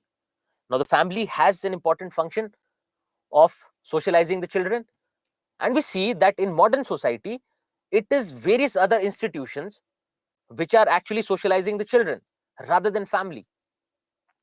So the functions are changing, the size is changing, the composition is changing, and this is how we have to structure. And you see that you will, as we move, you will understand this and be ready for any kind of question. So even if they ask a specific question only on stratification, you'll be able to answer it. Why? Because you would have structured it by then. You would have understood how to structure your answer. Okay, let's start with it. Let's take up your economic system to be the first feature. Now, in traditional Indian society, our economy was based in agriculture. We were agrarian. Most of our population was engaged in agriculture. The GDP, most part of it was coming from agriculture. But now we have moved towards industrial and service sector. That now most of the contribution to our GDP is coming from either industrial or service sector. But there is a catch here. There is a catch here that we still find most of our population is still engaged in agriculture. Most of our population is still engaged in agriculture, right? So in that sense, and sorry that I had written a few things outside this box in red, but it is nothing up like it has no change compared to this. So here, if we write in yellow, it would not be visible, right? If we write in red, it would be more visible. So yes, so if we see that, yes, we have transitioned from an agrarian economy to an industrial and post-industrial economy. But there are a few things. For example, we still have most of our population engaged in agriculture. Agriculture is still a part of it because see, agriculture still contributes greatly to our economy. And in the COVID year, you remember, it was only agriculture which saw a growth. Other sectors were down. Also, if you talk about agriculture, that agriculture is also undergoing change. The productivity is increasing. The role of technology in agriculture is increasing, right? But if we say that Indian economic system is transitioning from agrarian to industrial and post-industrial, would that be right? Absolutely yes. But we also have to remember the opposite side. Moving on to our political system. The political system we had before was monarchy. Traditionally, there was a king, they had a court, and they used to take care of everything. They used to take care of making the laws, implementing those laws, and also giving justice to people. But in modern Indian societies, we have a democratic system. We have democratic government. And also this democracy is undergoing change. It has been changing. It is, yes, the cutoff can be your independence. But since independence, it is undergoing change. It is reaching the grassroots levels. From representative, it is becoming participative democracy. I'll just give a fair idea about this. Just think about that we generally elect our leaders who become our representatives in the parliament. What form is that? Representative democracy. So ultimately, it is the rule of the people, but through representatives. And when I say it is becoming participative, that means now we are also becoming an active part of our politics, active part of our system. How? In the form of civil society. Now we form pressure groups, we form various other social groups, and we try to pressurize government. We try to ask government about our rights. We try to hold government responsible. We try to give our suggestions with respect to various policies. We try to exercise our right to vote more and more.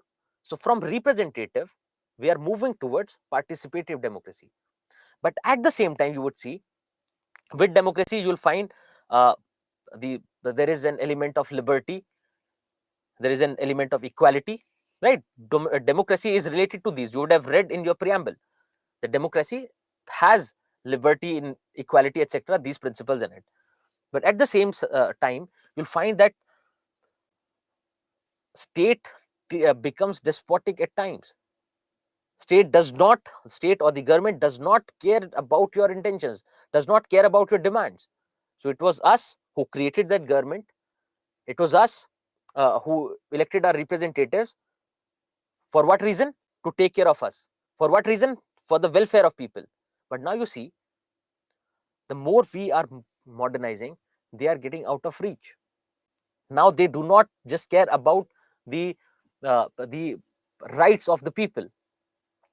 It has changed. It has been evolving. It has been changing.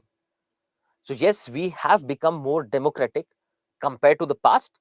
But yes, there is an opposite wave of authoritarianism, wherein it is not the will of the people, but the will of the political class that prevails, will of a particular political group that prevails. So with democratization, also, we have increase of authoritarianism.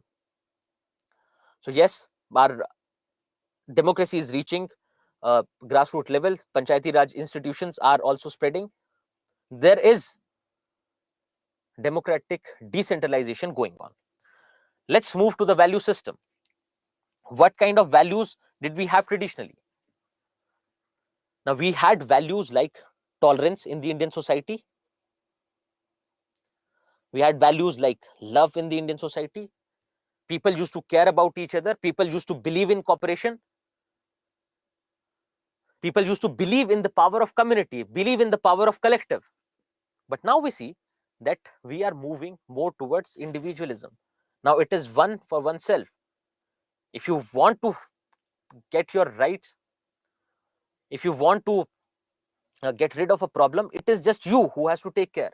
So from the community based living, we are moving towards individualism, where everything, your value system, everything revolves around the individual. Now it is your personal belief system that decides how you are going to behave in the society.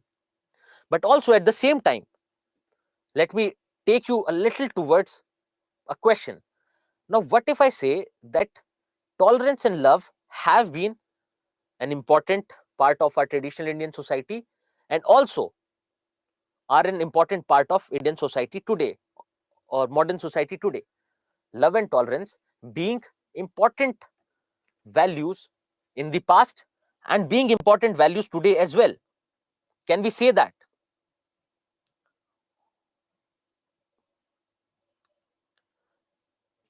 Absolutely, yes. We can say, but a few are saying no as well. So let's ask for your opinions. The ones who say yes, how can you say yes? And the ones who are saying no, how can they say no? So Rashmi is saying yes, tolerance and love are still an important feature of the Indian society, but it is on a decline. Okay. Yes. So Mithun is saying that we can say that it is a part of Indian society today as well. Why? Because even though we have a lot of diversity, we still are able to maintain this unity. We do not see a civil war happening as has happened in other countries. And no other country has held on to the diversity that we have in India. So, which is the factor, which is a simple answer to the prevalence of tolerance and love in Indian society? Let's talk about those who were saying no, it is not.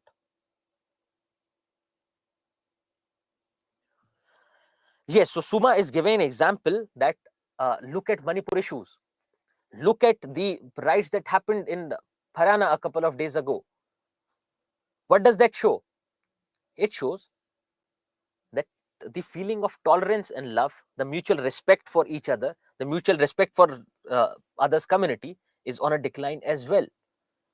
So overall, if you see that yes, tolerance and love were a feature of Indian society, and are a feature of Indian society, but it is on a decline. It is changing. And from community-based living, we are moving more towards individualism, because previously, just think about this in terms of composition of our society. Previously, we are living more and more in rural areas. In rural areas, it is a community way of living. Even today, if you go to a rural area, you'll find that people believe in the strength of the community. People are there serving the community. The needs of the community come first, and only after that, you'll find that people will value their needs. At the same time, right opposite is the urban society. Today, you do not even know who your neighbor is. Today, you do not care if something happens on the road. Generally, we find if there is a road accident, people do not want to go and help anyone. People would just, even if someone's shot dead right in the middle of the street, people would just walk over without caring what has happened to that person. So from community living, we are moving more towards individualism.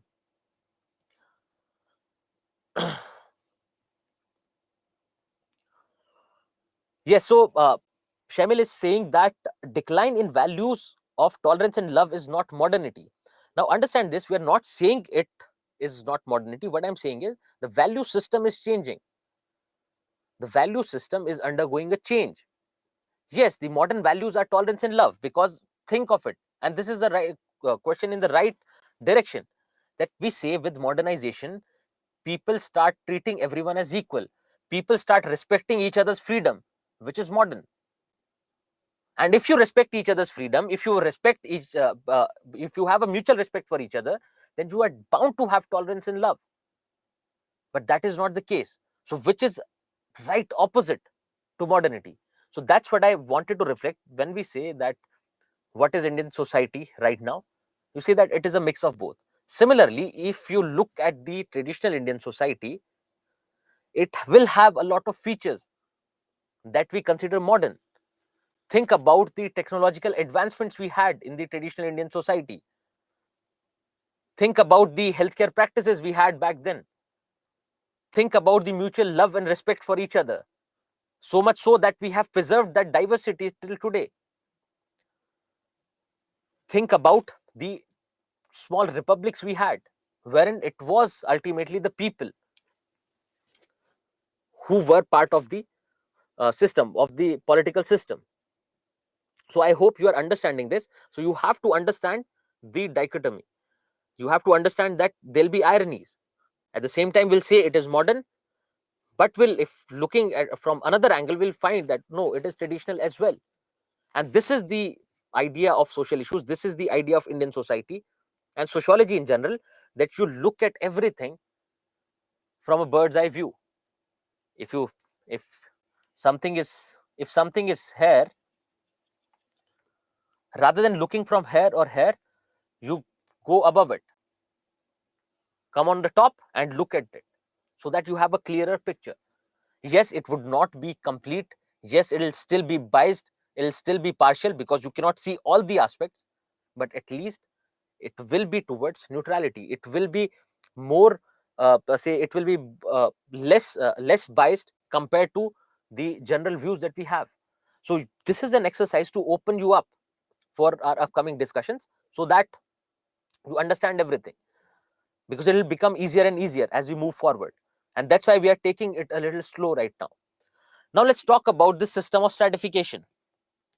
Stratification, putting people in hierarchy on the basis of wealth, prestige, caste, etc. If you talk about traditional Indian society, initially we had Varna system. That will come to, do not worry about it. What is the Varna system? Then we moved towards caste system over the years. So it was generally caste, which was the means of stratifying people in the society, putting them in a hierarchy. But if you look at modern system, it is your class.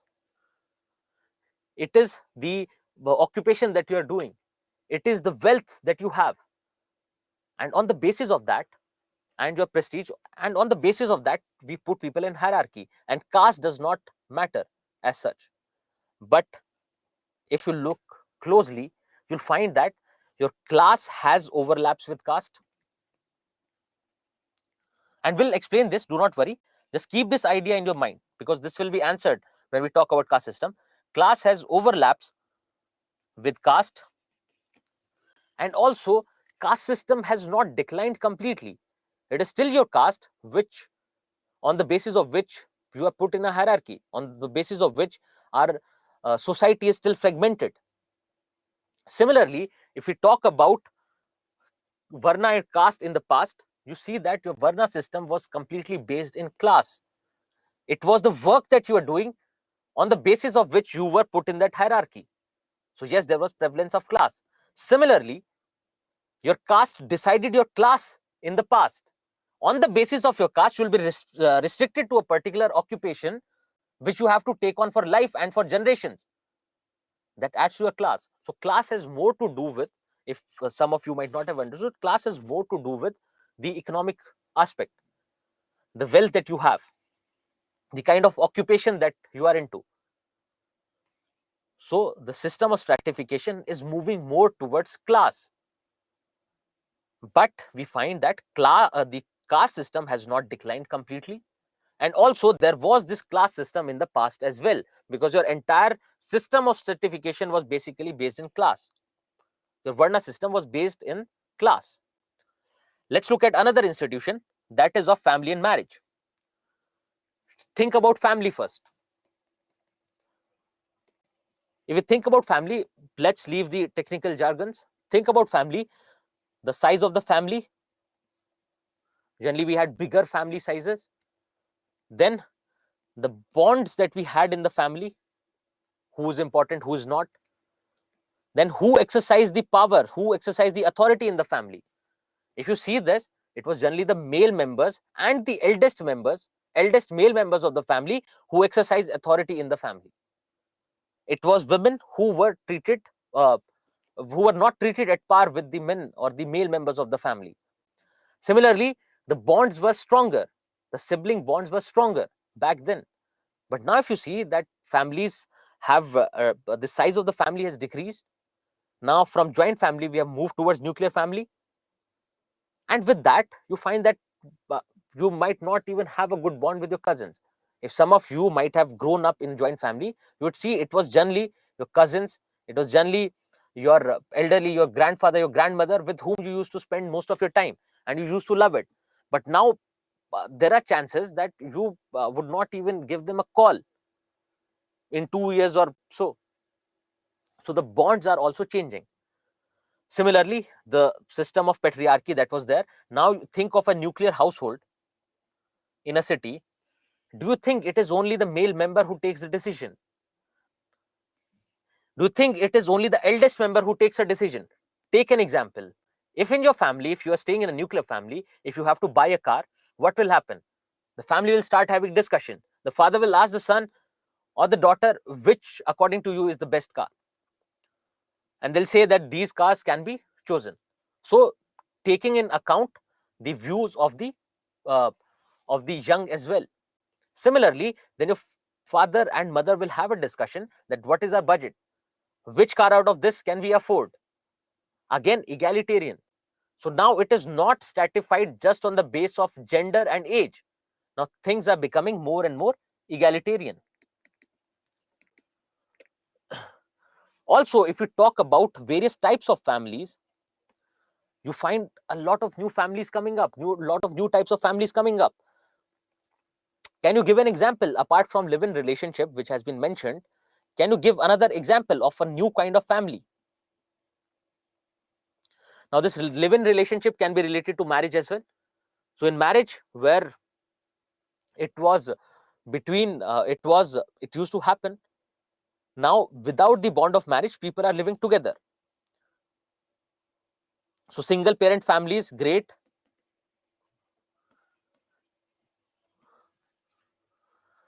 Yes, so same-sex couples in a family. So, that can be related to marriage as well.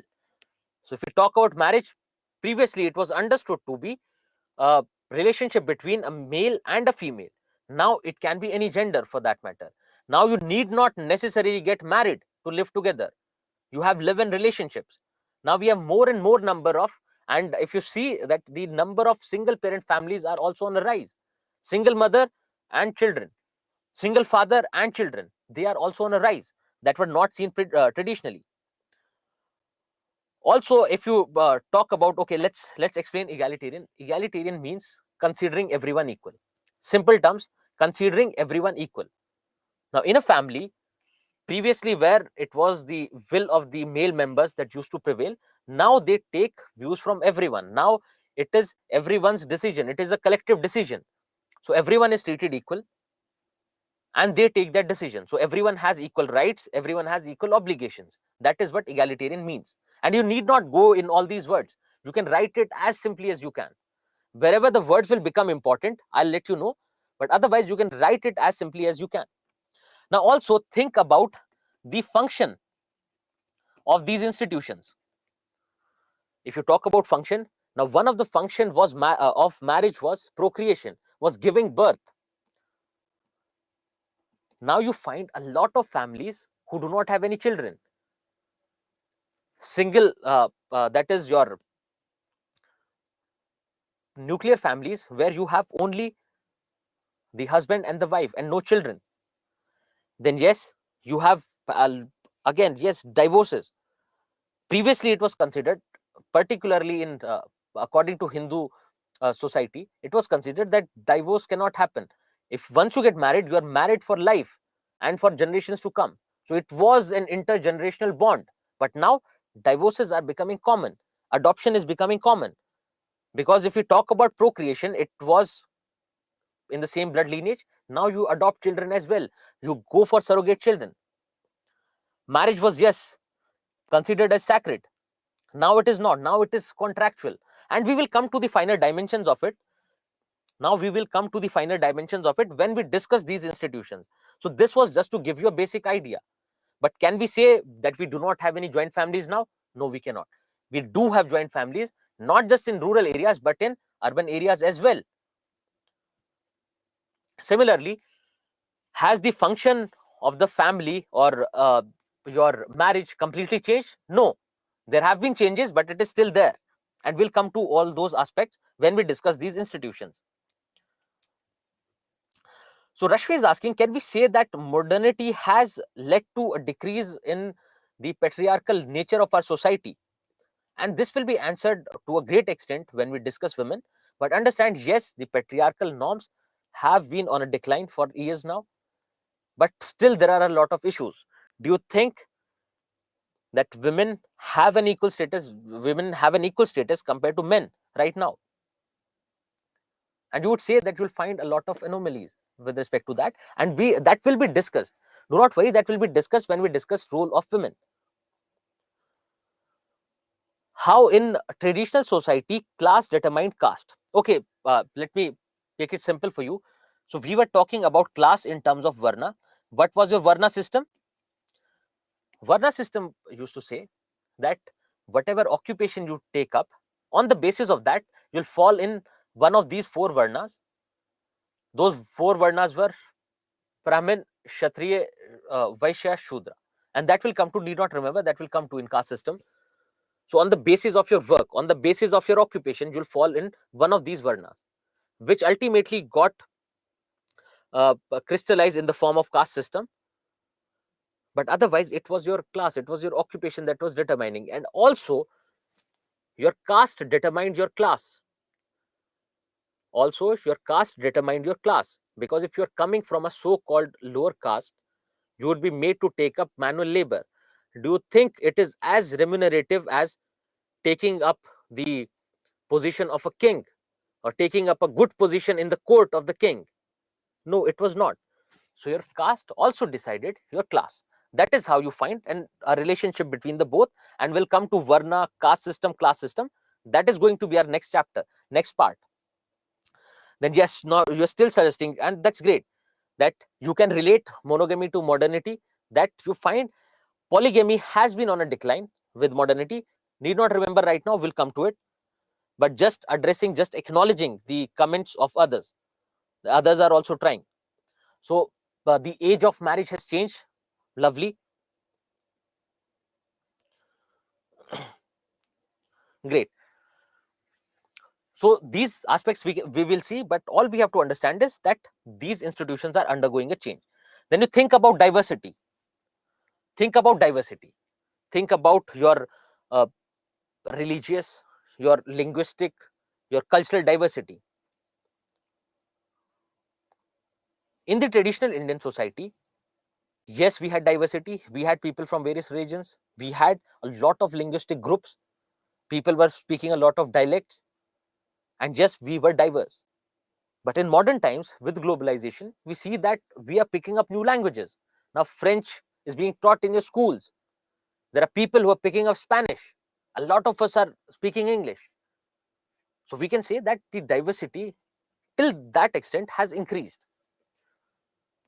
But also at the same time, you see that in modern times, more and more of our regional languages, our various dialects are on a decline.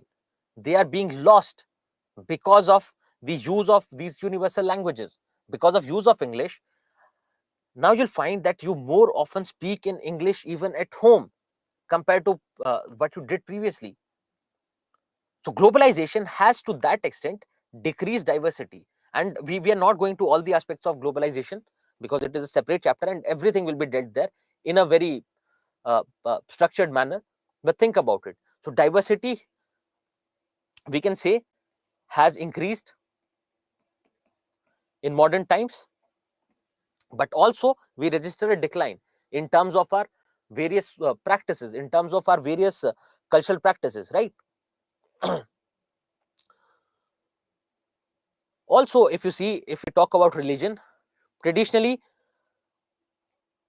religion was very important. It covered pretty much every aspect of your life, be it your social life, be it your political life, be it your education.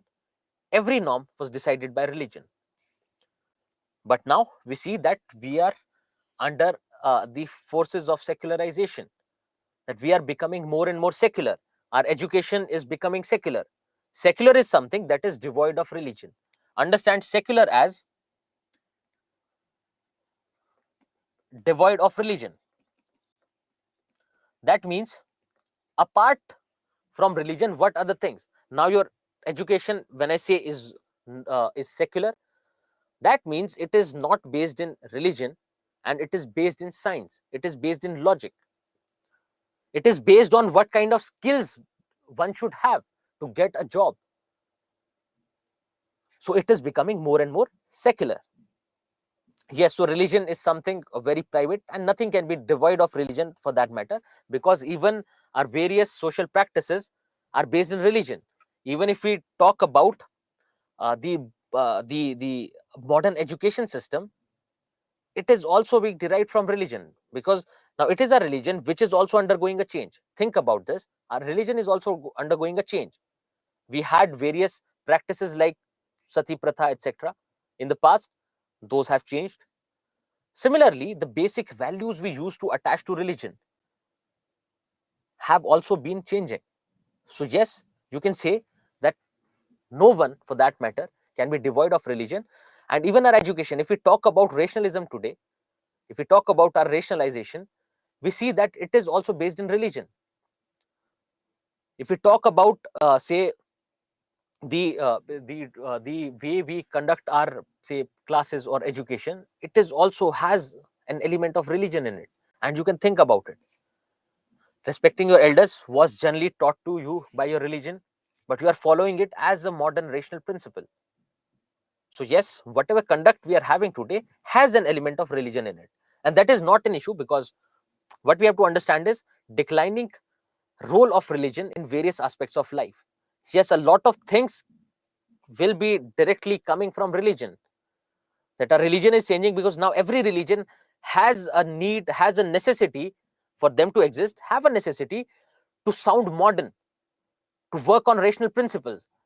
That whatever practices, just think about India, whatever practices we had traditionally based in religion, now we are looking for a scientific argument of the same, that we are doing this because it was based in science. So every religion now is changing, is evolving to stay in the society, to not register a decline. They are adhering to the norms of the society at large. They are adhering to scientific modern norms. And also at the same time, you find that on a certain level, religion is increasing as well. The increase of religion in basically religion which was considered private is becoming a social affair. So on the basis of religion, what do you eat, what do you wear, how do you conduct yourself is also becoming something public. So religion is registering say a significant increase in importance as well. But this goes on in societies. This goes on in societies. And you remember, it's like Newton's law. Newton's law said, third law, that every action will have an equal and opposite reaction. Here you have to understand that every action has a reaction. It need not be equal, but every action has an equal reaction, has an opposite reaction. That if you have globalization, then we have increased push towards localization. With globalization, you say that the European Union was formed. With Brexit, a push towards localization. Similarly, the way we celebrate our festivals, the new fervor for religion, the new fervor for culture, etc., can be understood as backlash to the forces of modernization.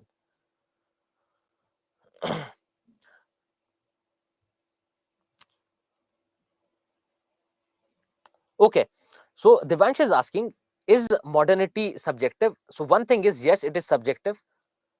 Another part of the question says, because love and tolerance were practiced in traditional society, which some believe it to be a modern notion. So you see that yes, love and tolerance were there because see, generally it is understood that these societies were more homogeneous back then. If you forget about Indian society once, you find that more and more societies were homogeneous. People were following the same religion, speaking the same language, etc. And you find that if it is homogeneous, people will have more of cooperation. People will have more feeling of love and community. And also you find that yes, tolerance and love would have been a factor there. And also another thing is that with their religious outlook, because within that homogeneous society, you'll find stratification. For example, in Hindu society, for that matter, you'll find stratification in the name of caste. So from outside, it'll look homogeneous, that most of the people living in this region are Hindus. But inside that homogeneous composition, you'll find various elements of discrimination, various elements of differences and inequalities, which can lead to conflict, right? So the so-called lower sections of the Indian society were not treated at par with the so-called upper castes. So there was a conflict there. And because of which you'll find that if this is one caste, this is another caste, they will have conflict amongst each other. They might not tolerate each other. But within this caste, you'll find the values of love and tolerance prevailing, because they would want to stay as a group. They would be a closely knit group. They would respect each other's interests. They will feel that we have similar interests. Similarly, if you look at modern society, we are saying that we are, say, moving towards global culture. Now it is the idea of liberty, equality that prevail. And liberty says that everyone has a right to do whatever they want, unless until they are infringing upon someone else's right. So you can eat whatever you want unless until you are stealing it from someone. You should not be infringing someone else's right. You have a right to have property, but that property should not be an infringement on someone else's right. You should not have stolen or say seized that property from someone else. And it is believed that with liberty, with the idea of equality, love and tolerance will increase in the society. But yes, you will find conflicting notions. You will always find conflicting notions. And the idea of sociology, for that matter, is to prepare to understand these. So if you look at love and tolerance, if you look from above, you'll find that there are various castes prevailing in the society, and these castes will necessarily have conflict because they are infringing on each other's rights. But if you look within the caste, you'll find love and tolerance. But in Indian case, you find even though We had a lot of diversity with respect to caste. Even though we had a lot of diversity with respect to religion, linguistic background, we still had cooperation. We still had the feeling of love and tolerance. And this is from where you will move into the direction of uniformity and unity.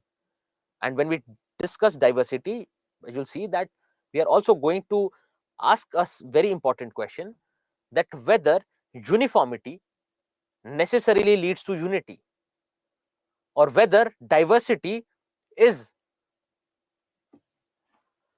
opposite to unity, that with diversity you cannot achieve unity. So these questions will be asked and will be discussed there. But you understand, we do not have to say restrict ourselves to the general ideas. We have to see there are specific traits of various societies, and even within a society you'll find various social groups, and every other group will have, say, different features, different norms of conduct. So with this, I hope you have understood the basic idea of how to analyze whether something is undergoing change, how to analyze that change. That if you want to look at the changes that have happened in the Indian society, if you want to look whether Indian society is modern or not, what do? You look at various features of the Indian society, take them up one by one, and try to figure out what changes have been made. And this should be the way you have to analyze other institutions as well. This is the most structured way of doing it. If you want to look into the changes, look into the features which might have changed. And we are going to extend this practice to these specific institutions. So when we come to, say, stratification, we'll talk specifically about how the system of stratification in India has changed. Similarly, when we talk about family and marriage, we'll see that what are the features of family, what are the features of marriage, and how every feature is undergoing change. So yes, Prashant, you are thinking in the right direction, talking about single citizenship, that yes, these are various factors that we'll discuss with diversity. So let's not say move away from the point. Now, the first salient feature of Indian society, what we have done so far, we have looked into the aspect of modernity and tradition. We have looked into what are the various salient features of Indian society. Now we are taking the important ones out of it and discussing them in detail. And what we have to do is, when we look at these, first, do not worry about any definitions. All you have to do is understand the various features of these institutions and try to look at them in the light of change, in the light of modernity, for instance, because modernity is not the only change. You have forces of globalization as well, but those will be discussed later, and everything will fall in place as we proceed. And it's not that we have that once we wind up caste system here, we are not going to look at caste system in the future. We will relate it somewhere. Do not worry about it. We are going to relate these institutions in the future as well. Now, caste system that we're saying is a form of stratification. What we said, that caste is a form of stratification, social stratification. What is social stratification? Arrangement of groups of individuals in hierarchical positions based on criteria like wealth, prestige, ethnicity, gender, power, etc. What does that mean? That it is not an individual that you are placing. First thing that you have to remember, it is the group of individuals, it is those social groups that you are placing in hierarchical position. So think about a society where you have politicians and your big businessmen. Then you have people, the working class, the people, say, involved in service sector. Then you have people involved in blue collar jobs or industrial work. Then you might have people who are, say, barely surviving, who do not even have the right means to subsist, or the poor. Now, these industrial workers can also fall in the category of poor, but when I say poor, we are saying who do not have any means to livelihood. If you look into this, what the society will do is, they'll keep the politicians and your businessmen, your film star, and the ultra rich people on the top.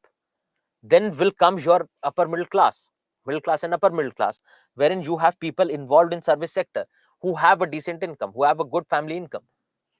Then will come your various industrial workers and other jobs who have means to livelihood, but it is not as much as the service sector. And then you'll have the poor who do not have any livelihood. And if you look at it, you'll find that every society for that matter will stratify people on the basis of this. Even if you look at ourselves, the way you'll talk to your local politician and the way you'll talk to the sweeper, the colony sweeper, is going to be different. Yes, a few of you might have a tendency towards treating everyone equally, but generally, the idea that we get. Why? Because on the basis of their wealth, because the basis of their prestige, we arrange them in a hierarchical order, one over the other. So poor at the bottom, then your say middle class, then your ultra rich. This is what stratification on the basis of wealth and prestige. Similarly, if we talk about gender, generally societies will place male members of the society on the top. Then will come your female.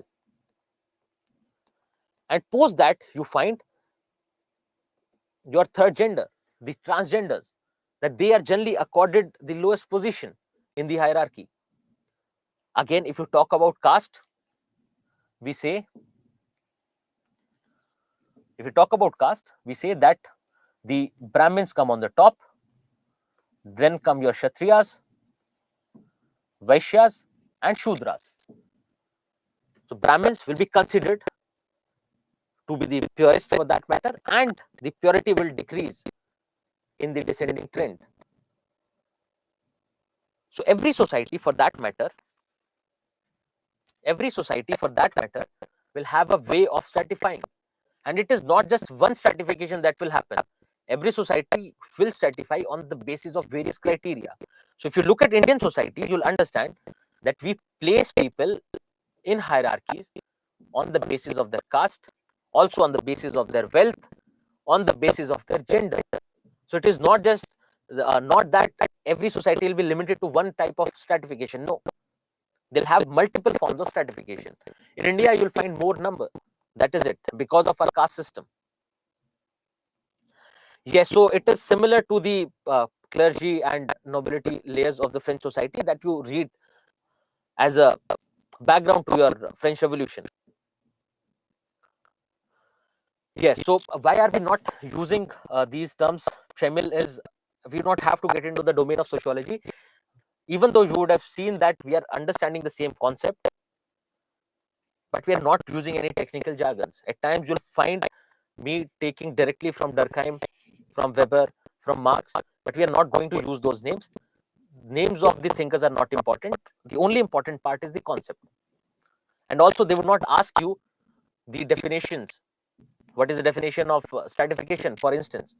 But what we have to understand is that you'll find, do not think that Indian society is stratified only on the basis of caste, that it was stratified only on the basis of caste. No, it has always been stratified in multiple criteria. It was also stratified on the basis of gender. It was also stratified on the basis of class.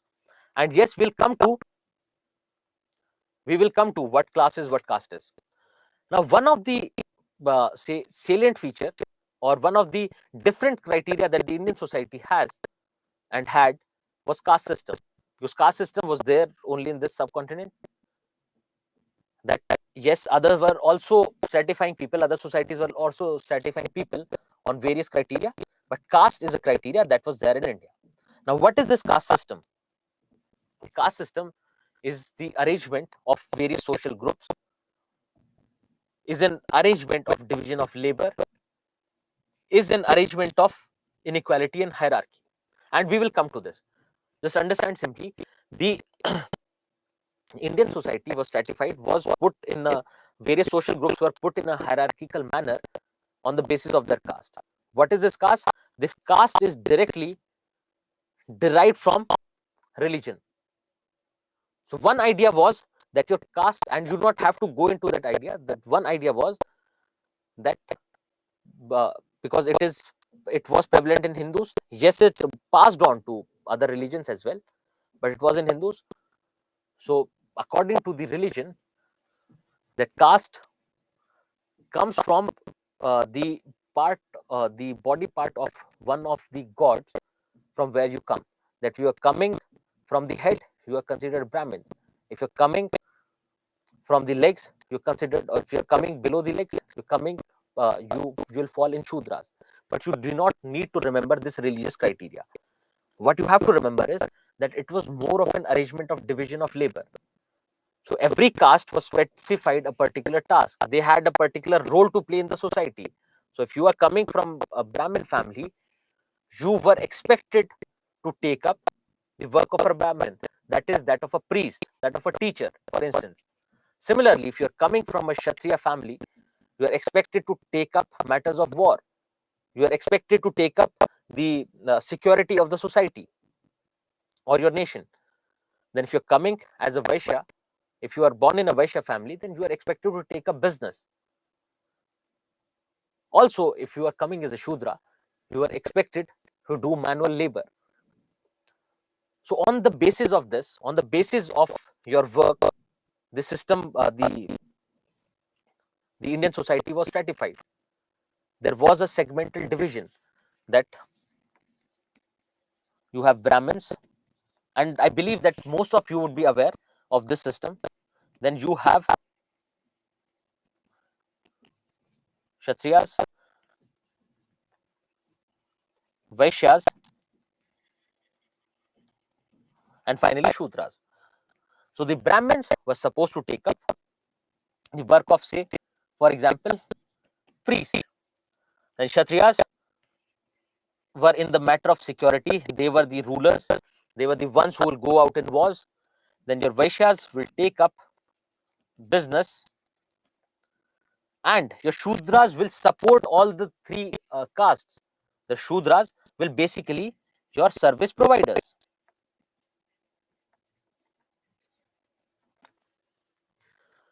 And not just this division, they were placed in the same hierarchy.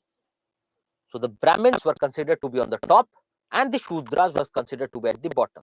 And also, there was another caste, there was another social group which was kept out of this system. This is this hierarchy, and there's another social group of untouchables which was kept out of this hierarchy.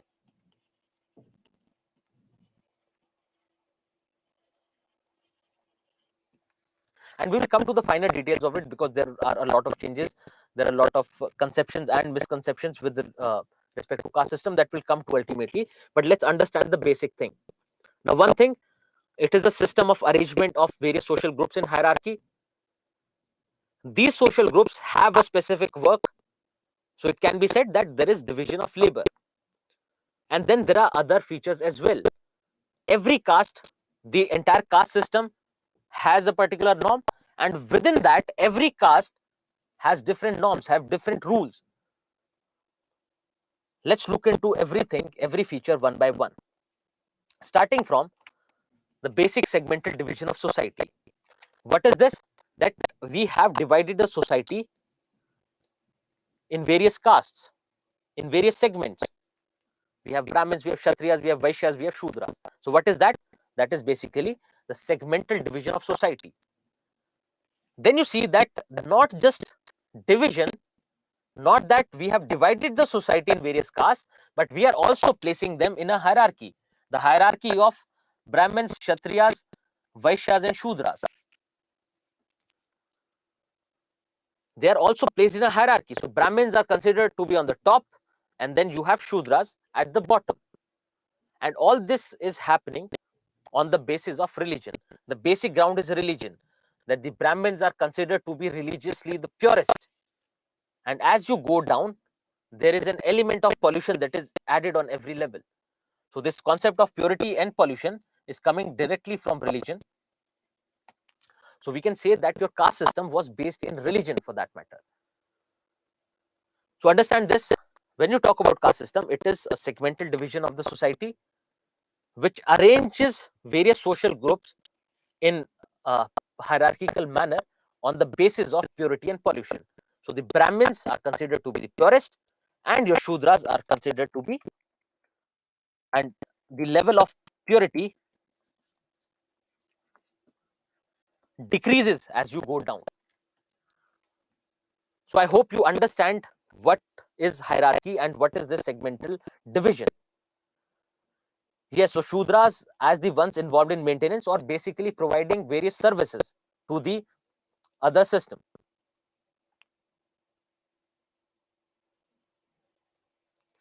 Yes, we'll come to the idea of Varna system, we'll come to how it crystallized into Varna system, etc. Okay. Now let's look at other features.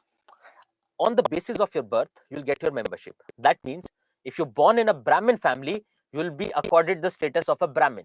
If you're born in a Shudra family, you'll be accorded the status of a Shudra family, of Shudra. That is, you have membership by birth. And if you see, it is not just that you have been born in a Shudra family, your children will also be considered Shudras. Why? Because they are coming from the same family. So this system is hereditary as well. So this system is based on the membership by birth and is hereditary in nature. So I hope you do not have any issues understanding this. Now let's come to the next part. Every caste had a restricted and definitive occupation. Let's come to definitive first. What does that mean? That every caste was accorded a particular task. That if you are a Kshatriya, you have to take care of the security. You have to be a soldier. You have to go in wars. You have to be the rulers. So what is that? Definitive occupation. Not just that, this occupation was restricted. That means if you're born in a Kshatriya family, you cannot take up work of a Brahmin or a Shudra. If you're born in a say Shudra family, you cannot take up work of a Vaishya. So this occupation is restricted as well. There is no mobility. You cannot change your occupation. Then let's come to various rules related to this. One rule is endogamy, wherein you marry within the same social group. So if you're coming from a particular caste, you are supposed to marry within that particular caste. You cannot, being a Brahmin, you cannot marry a Kshatriya. Being a Kshatriya, you cannot marry a Brahmin or a Shudra or a Vaishya. Everyone has to marry within the same social group. That was the norm. So there was no intercaste marriage. Intercaste marriage did not prevail. You could not go on marrying someone from the other caste, which was, and herein if you'll find that there were various methods to bring justice to people. So if someone, we are saying that this is the norm, if you do not follow the norm, there should be someone to hold you accountable. So you'll find that the entire community will outcast them. If a person from one caste marries a person from another caste, they will be outcasted by the community. Similarly, if you have any conflict within the community, you had conflict resolving mechanisms in the form of caste councils. Now, these caste councils were the one who will provide justice to people. Now, the idea of justice is also wrong, right? The idea of justice is also different from what you perceive as justice today, right? So, the idea of justice has also changed. You can see that. So, these caste councils will be the ones who will enforce the various norms, who will implement the norms of the caste system. These caste councils will be the one who will resolve conflict among people, because you do not have dedicated judiciary. And it is not that you can always go to the court of the king and ask for justice and ask for various things. It was more of a community based system wherein conflicts get resolved within the community. So the caste system has restricted and definitive occupation, have endogamy. That means you marry within the same social group. And if you do not follow the norms of the caste, you are being outcasted, or there can be other forms of punishment as well. And you might know that what are these punishments. Then there were restrictions on various, say, there were restrictions on eating together. So two people from a different caste cannot eat together. Then there were restrictions on a particular caste. For example, the Brahmins were disabled from having non-vegetarian food, having alcoholic drinks. Similarly, the Shudras were disabled from entering the temples. So there were disabilities and privileges as well. So the Brahmins had the privilege of not paying taxes, and you would have read that in your history books, that no taxation for the Brahmins. They do not have to pay any kind of taxes to the state. What is that? A privilege. And then there were disabilities as well. So you can write these. So disabilities in form of temple entry, in terms of using community services, like Shudras were disabled from using water from the community wells. They were disabled from getting education. Similarly, there were privileges like with respect to taxes. I hope you'll remember this. I'll just write taxes, that the Brahmins were not supposed to pay taxes. There were privileges that were associated to particular castes. Then there was restrictions on food, drinking, and behavior, which has two things. One is intercaste behavior, that you are not supposed to eat food with members of the other caste. Then also there were restrictions on various social behaviors, etc., within the caste. Within the caste, in the sense, Brahmins not getting to have, say, non-vegetarian food,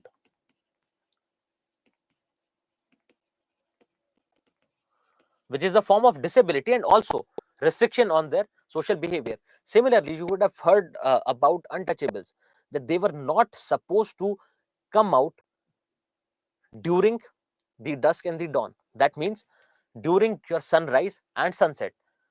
It had to do with the shadow. Because think about it. We are believing in the concept of purity and pollution, and we say that they are the most polluted. So polluted that we keep them out of the hierarchy itself. We keep them out of the entire caste system.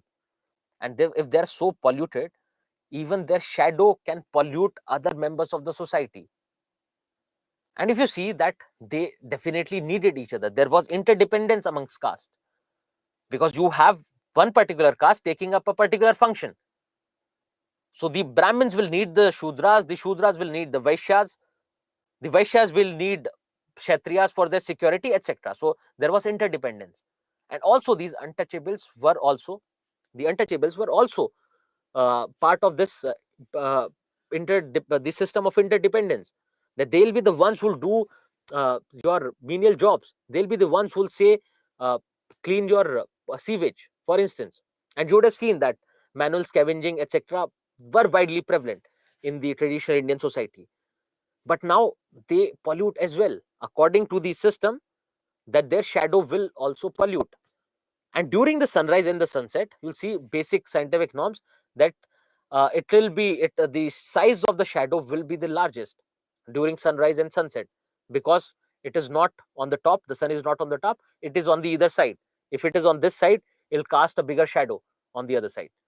So they had a disability of not coming out during sunset and sunrise. Similarly, every caste had a distinct style of life, and that is something that you find today as well, that every caste has different norms. For example, they'll have different rituals. The so-called upper castes will have this sacred thread wearing ceremony, for instance. And also you'll find that in the matters of death as well, there'll be different rituals. So with respect to rituals, with respect to their way of living, there'll be differences among these castes. And that is also that can simply be related to the nature of your work as well, because your nature of work decides how do you live. So if you are, say, a Kshatriya, they'll have a more active lifestyle, because you have to be a part of the security of your society. If you are a Vaishya, you're more inclined towards business, and you're more inclined towards consumption. So they'll have a lifestyle based in consumption. So every caste will have a different and distinct style of life.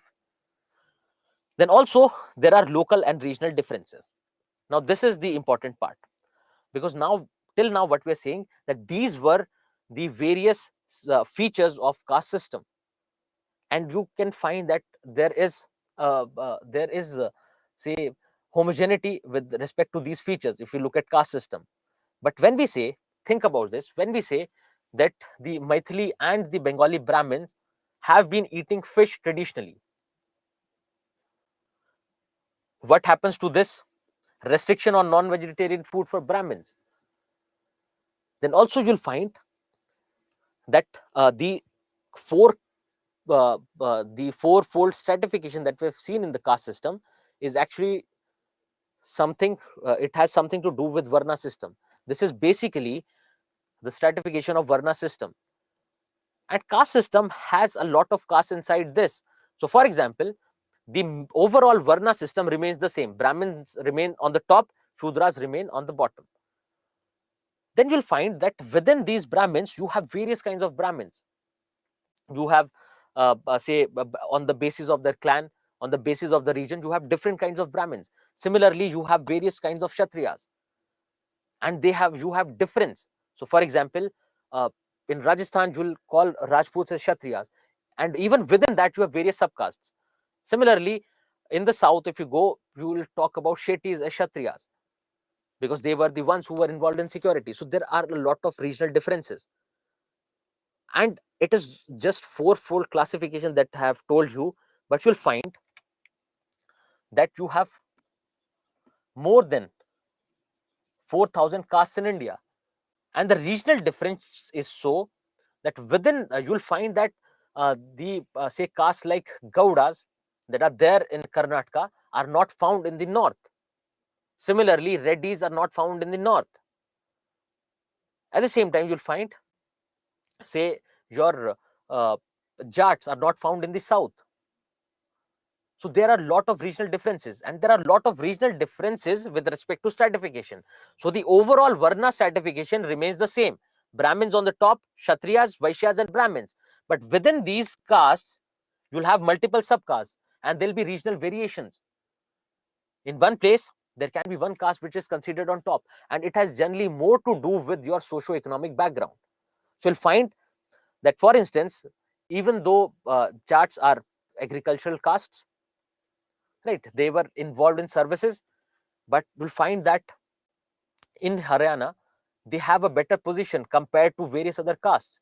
They are considered even above, say, Vaishyas for that matter. So there is difference. And also, there is difference in stories around it. There are regional variations in stories around it, because we do not know precisely when it crystallized into the system that we see today.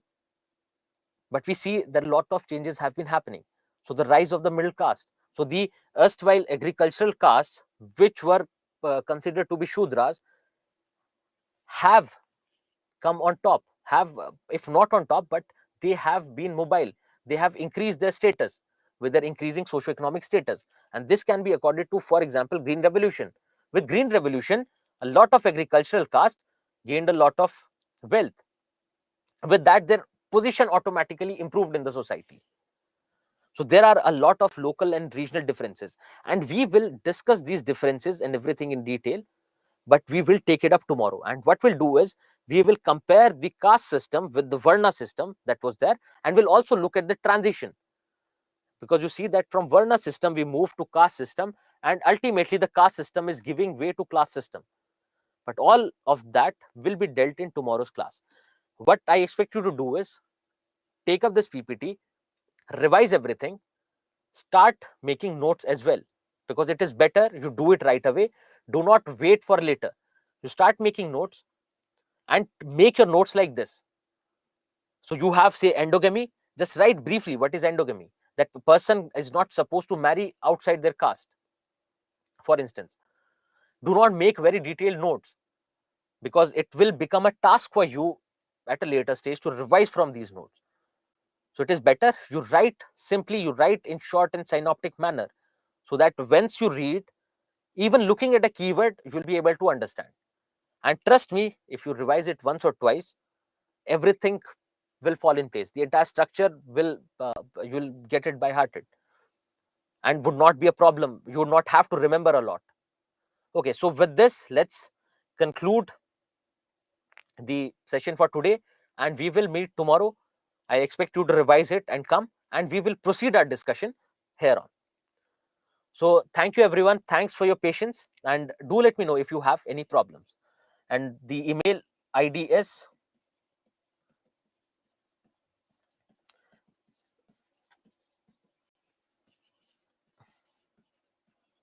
so you can let me know if you have any problems or any suggestions for that matter. Thank you.